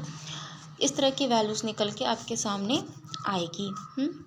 ये जो वैल्यू है R13 की, इस तरह की कुछ वैल्यू 3 वैल्यूज़ निकलेंगी, R13, R12, R23। तो आपको अब यहाँ पे दिख रहा होगा कि जब हम स्टार से डेल्टा कन्वर्जन करते हैं तो हम इक्विवेलेंट टर्मिनल 1 और 3 के बीच का निकालते हैं, और जब हम स्टार का करते हैं तो हमको R1, R2, R3 single resistance की जरूरत होती है, R1 की, R2 की, R3 की, जब हम डेल्टा से स्टार कन्वर्जन पे जाते हैं, क्योंकि वहाँ पे हमको R1, R2, R3 चाहिए, और डेल्टा कन्वर्जन में जब हम जाते हैं तो वहाँ पे हमको उस टर्मिनल के बीच का चाहिए। तो मतलब कि R13 की वैल्यू, R12 की, R23 की वैल्यू। तो आप यहाँ पे देख रहे हैं कि हमारा क्या कहते हैं, delta star to delta conversion proof हो गया है। और इसके पहले भी हमने देखा, वहाँ पे हमने ये देखा कि हमारा क्या प्रूफ हो गया है, वहाँ पे हमने ये देखा कि हमारा delta to star conversion proof है। तो प्रूफ करने का, ये कन्वर्जन करने का जो तरीका है ये थोड़ा लेंदी है, प्रोसेसिव है, मगर इसको एक बार आप अच्छे से समझ के करेंगे तो आप दोबारा इसको करने की आपको ज़रूरत नहीं पड़ेगी। आप बहुत ईजिली, बहुत आसानी से इसको कर जाएंगे। ठीक है, तो बहुत ईजिली और बहुत आसानी से आप इसको कर जाएंगे। अब ये जो कन्वर्ज़न है आपका, ये जो कन्वर्ज़न है आपका, इस कन्वर्ज़न पे न्यूमेरिकल्स आते हैं। ठीक है, तो न्यूमेरिकल वो आपको भी मैं करना बताऊंगी, कैसे न्यूमेरिकल को सॉल्व करते हैं, कैसे क्या किया जाता है, वो भी मैं आपको बताऊंगी करना है कैसे करते हैं। तो यहाँ तक मेरे ख्याल से आप समझ गए होंगे। देखिए न्यूमेरिकल्स भी हैं, मैं आपको एक दो न्यूमेरिकल्स अभी समझा देती हूँ कि कैसे हैं। ठीक है, कैसे होगा अभी मैं आपको ये चीज़ें समझा दे रही हूँ। तो चलिए हम हम खाली एक न्यूमेरिकल पर देखिए, और मैं आपको सिर्फ इक्वेशंस कैसे बनते हैं मैं इसको आपको बता दे रही हूँ कि इक्वेशंस कैसे किसी न्यूमेरिकल में में लगाने होंगे। तो पहले मैं आपको ये बता दूँ कि अभी तक आपने 6 चीज़ें यहाँ पढ़ चुकी हैं। तो आपका ये जो यूनिट है ना, वो यूनिट आपकी कंप्लीट हो गई, यूनिट आपकी कंप्लीट हो चुकी है। अब आपको सिर्फ इसमें थोड़ा बहुत न्यूमेरिकल्स हैं वो देखना है, और हम सेकंड यूनिट पे आएंगे जल्दी ही। नेक्स्ट वीडियो में मैं आपको सेकंड यूनिट के बारे में पढ़ा दूंगी कि सेकंड यूनिट में हम लोग पढ़ लेंगे क्या क्या चीज़ें हैं। क्या क्या चीज़ें हम सेकंड यूनिट में पढ़ेंगे। तो हम थोड़ा सा आगे बढ़ने की कोशिश करेंगे ना। मैं एक बार थोड़ा सा आपको रिपीट करा दूं कि आप क्या क्या चीज़ें पढ़ चुके हैं। मैं इस पे लिख के आपको बता देती हूँ कि क्या टॉपिक आपने इस वीडियो के अंतर्गत कवर किया है, क्योंकि इतना वीडियो लंबा है, मगर पूरा देखने की कोशिश आप लोग करिएगा, और नहीं तो रुक रुक के ही वीडियो देखिएगा, रुक रुक के ही देख लीजिएगा, तो उससे भी आपको फ़ायदा ही होगा। ऐसे कहीं थोड़ा टॉपिक तो आपने 20 मिनट तक देखा, समझ गए, फिर बस यूज़ कर दिया, फिर उसको आपने 20 मिनट और देखा, 30 मिनट देख लिया, 40 मिनट देख लिया, तो ऐसे देखेंगे तो आपको समझ में आ जाएगा, और 1 से 2 बार देखेंगे तो फिर आपको याद भी हो जाएगा कि क्या क्या चीज़ें होती हैं। तो यूनिट फर्स्ट तो हमारा इसमें पूरा ओवरऑल कवर हो चुका है 2 में, और इंट्रोडक्शन था, कुछ ज़्यादा खास नहीं था इसके अंदर। इंट्रोडक्शन था आपका सर्किट के बारे में, बहुत से बच्चों को ये सारी चीज़ें पता भी होंगी, बहुत से बच्चों को ये सारी चीज़ें पता होंगी। तो इंट्रोडक्शन को ही देना था आपको, मैंने बता दिया। तो मैं यहाँ पे आपको अब लिख देती हूँ कि इसके अंदर आपने क्या क्या चीज़ें कवर की हैं इस वीडियो में। इस वीडियो में आपने क्या क्या चीज़ें कवर की हैं वो मैं आपको बता दे रही हूँ। इस वीडियो में आपने सबसे पहले सीरीज़ एंड पैरेलल में रेजिस्टेंस इक्विवेलेंट निकालना समझा है। उसके बाद आपने किरचॉफ के दोनों लॉज देखे हैं, KCL और KVL देखा है। उसके बाद आपने किरचॉफ लॉ के बाद अप्लाई कैसे किरचॉफ KCL को समझा है, और फिर KVL को समझा है। उसके बाद आप डेल्टा टू स्टार कन्वर्जन पढ़े हैं, और लास्ट में आपने स्टार और डेल्टा कन्वर्जन पढ़ा है, और कैपेसिटर पढ़ा है आपने, इसमें कैपेसिटर पढ़ा है। देन इफ़ेक्ट ऑफ कैपेसिटर पढ़ा है, how to effect of capacitor भी आपने इसमें पढ़ रखा है। तो कम से कम 1 2 3 4 5 6 7 9 टॉपिक कम से कम आपके इस वीडियोस में कवर हैं। ये 9 टॉपिक्स आपके इसमें कवर हैं और फर्स्ट वीडियो में आपके 9 टॉपिक उसमें भी कवर है, 9-10 टॉपिक उसमें भी कवर है। तो टोटल मिला के दोनों वीडियो को मिला के 22 टॉपिक्स आपके टोटल ओवरऑल वीडियो में पहले और दूसरे को मिला के कवर हैं। तो दोनों ही वीडियो को देखिएगा, अच्छे से पढ़िएगा, एक बार देखिएगा। इसके बाद मैं आपको नेक्स्ट वीडियो में न्यूमेरिकल को सॉल्व करना समझाऊंगी कि न्यूमेरिकल को कैसे सॉल्व किया जाता है, केवीएल अप्लाई करके, केसीएल अप्लाई करके कैसे हम न्यूमेरिकल को सॉल्व करते हैं, केवीएल के द्वारा, केसीएल के द्वारा, या स्टार डेल्टा कन्वर्जन करके, या किसी थ्योरम का कन्वर्जन को लगा के। ठीक है। तो ये सारी चीज़ें मैं आपको नेक्स्ट वीडियो में बताऊंगी। नेक्स्ट वीडियो मेरा कल परसों तक आ जाएगा, तो मैं आपको नेक्स्ट वीडियो में ये चीज़ें आपको बता दूंगी। ठीक है। Thank you for watching.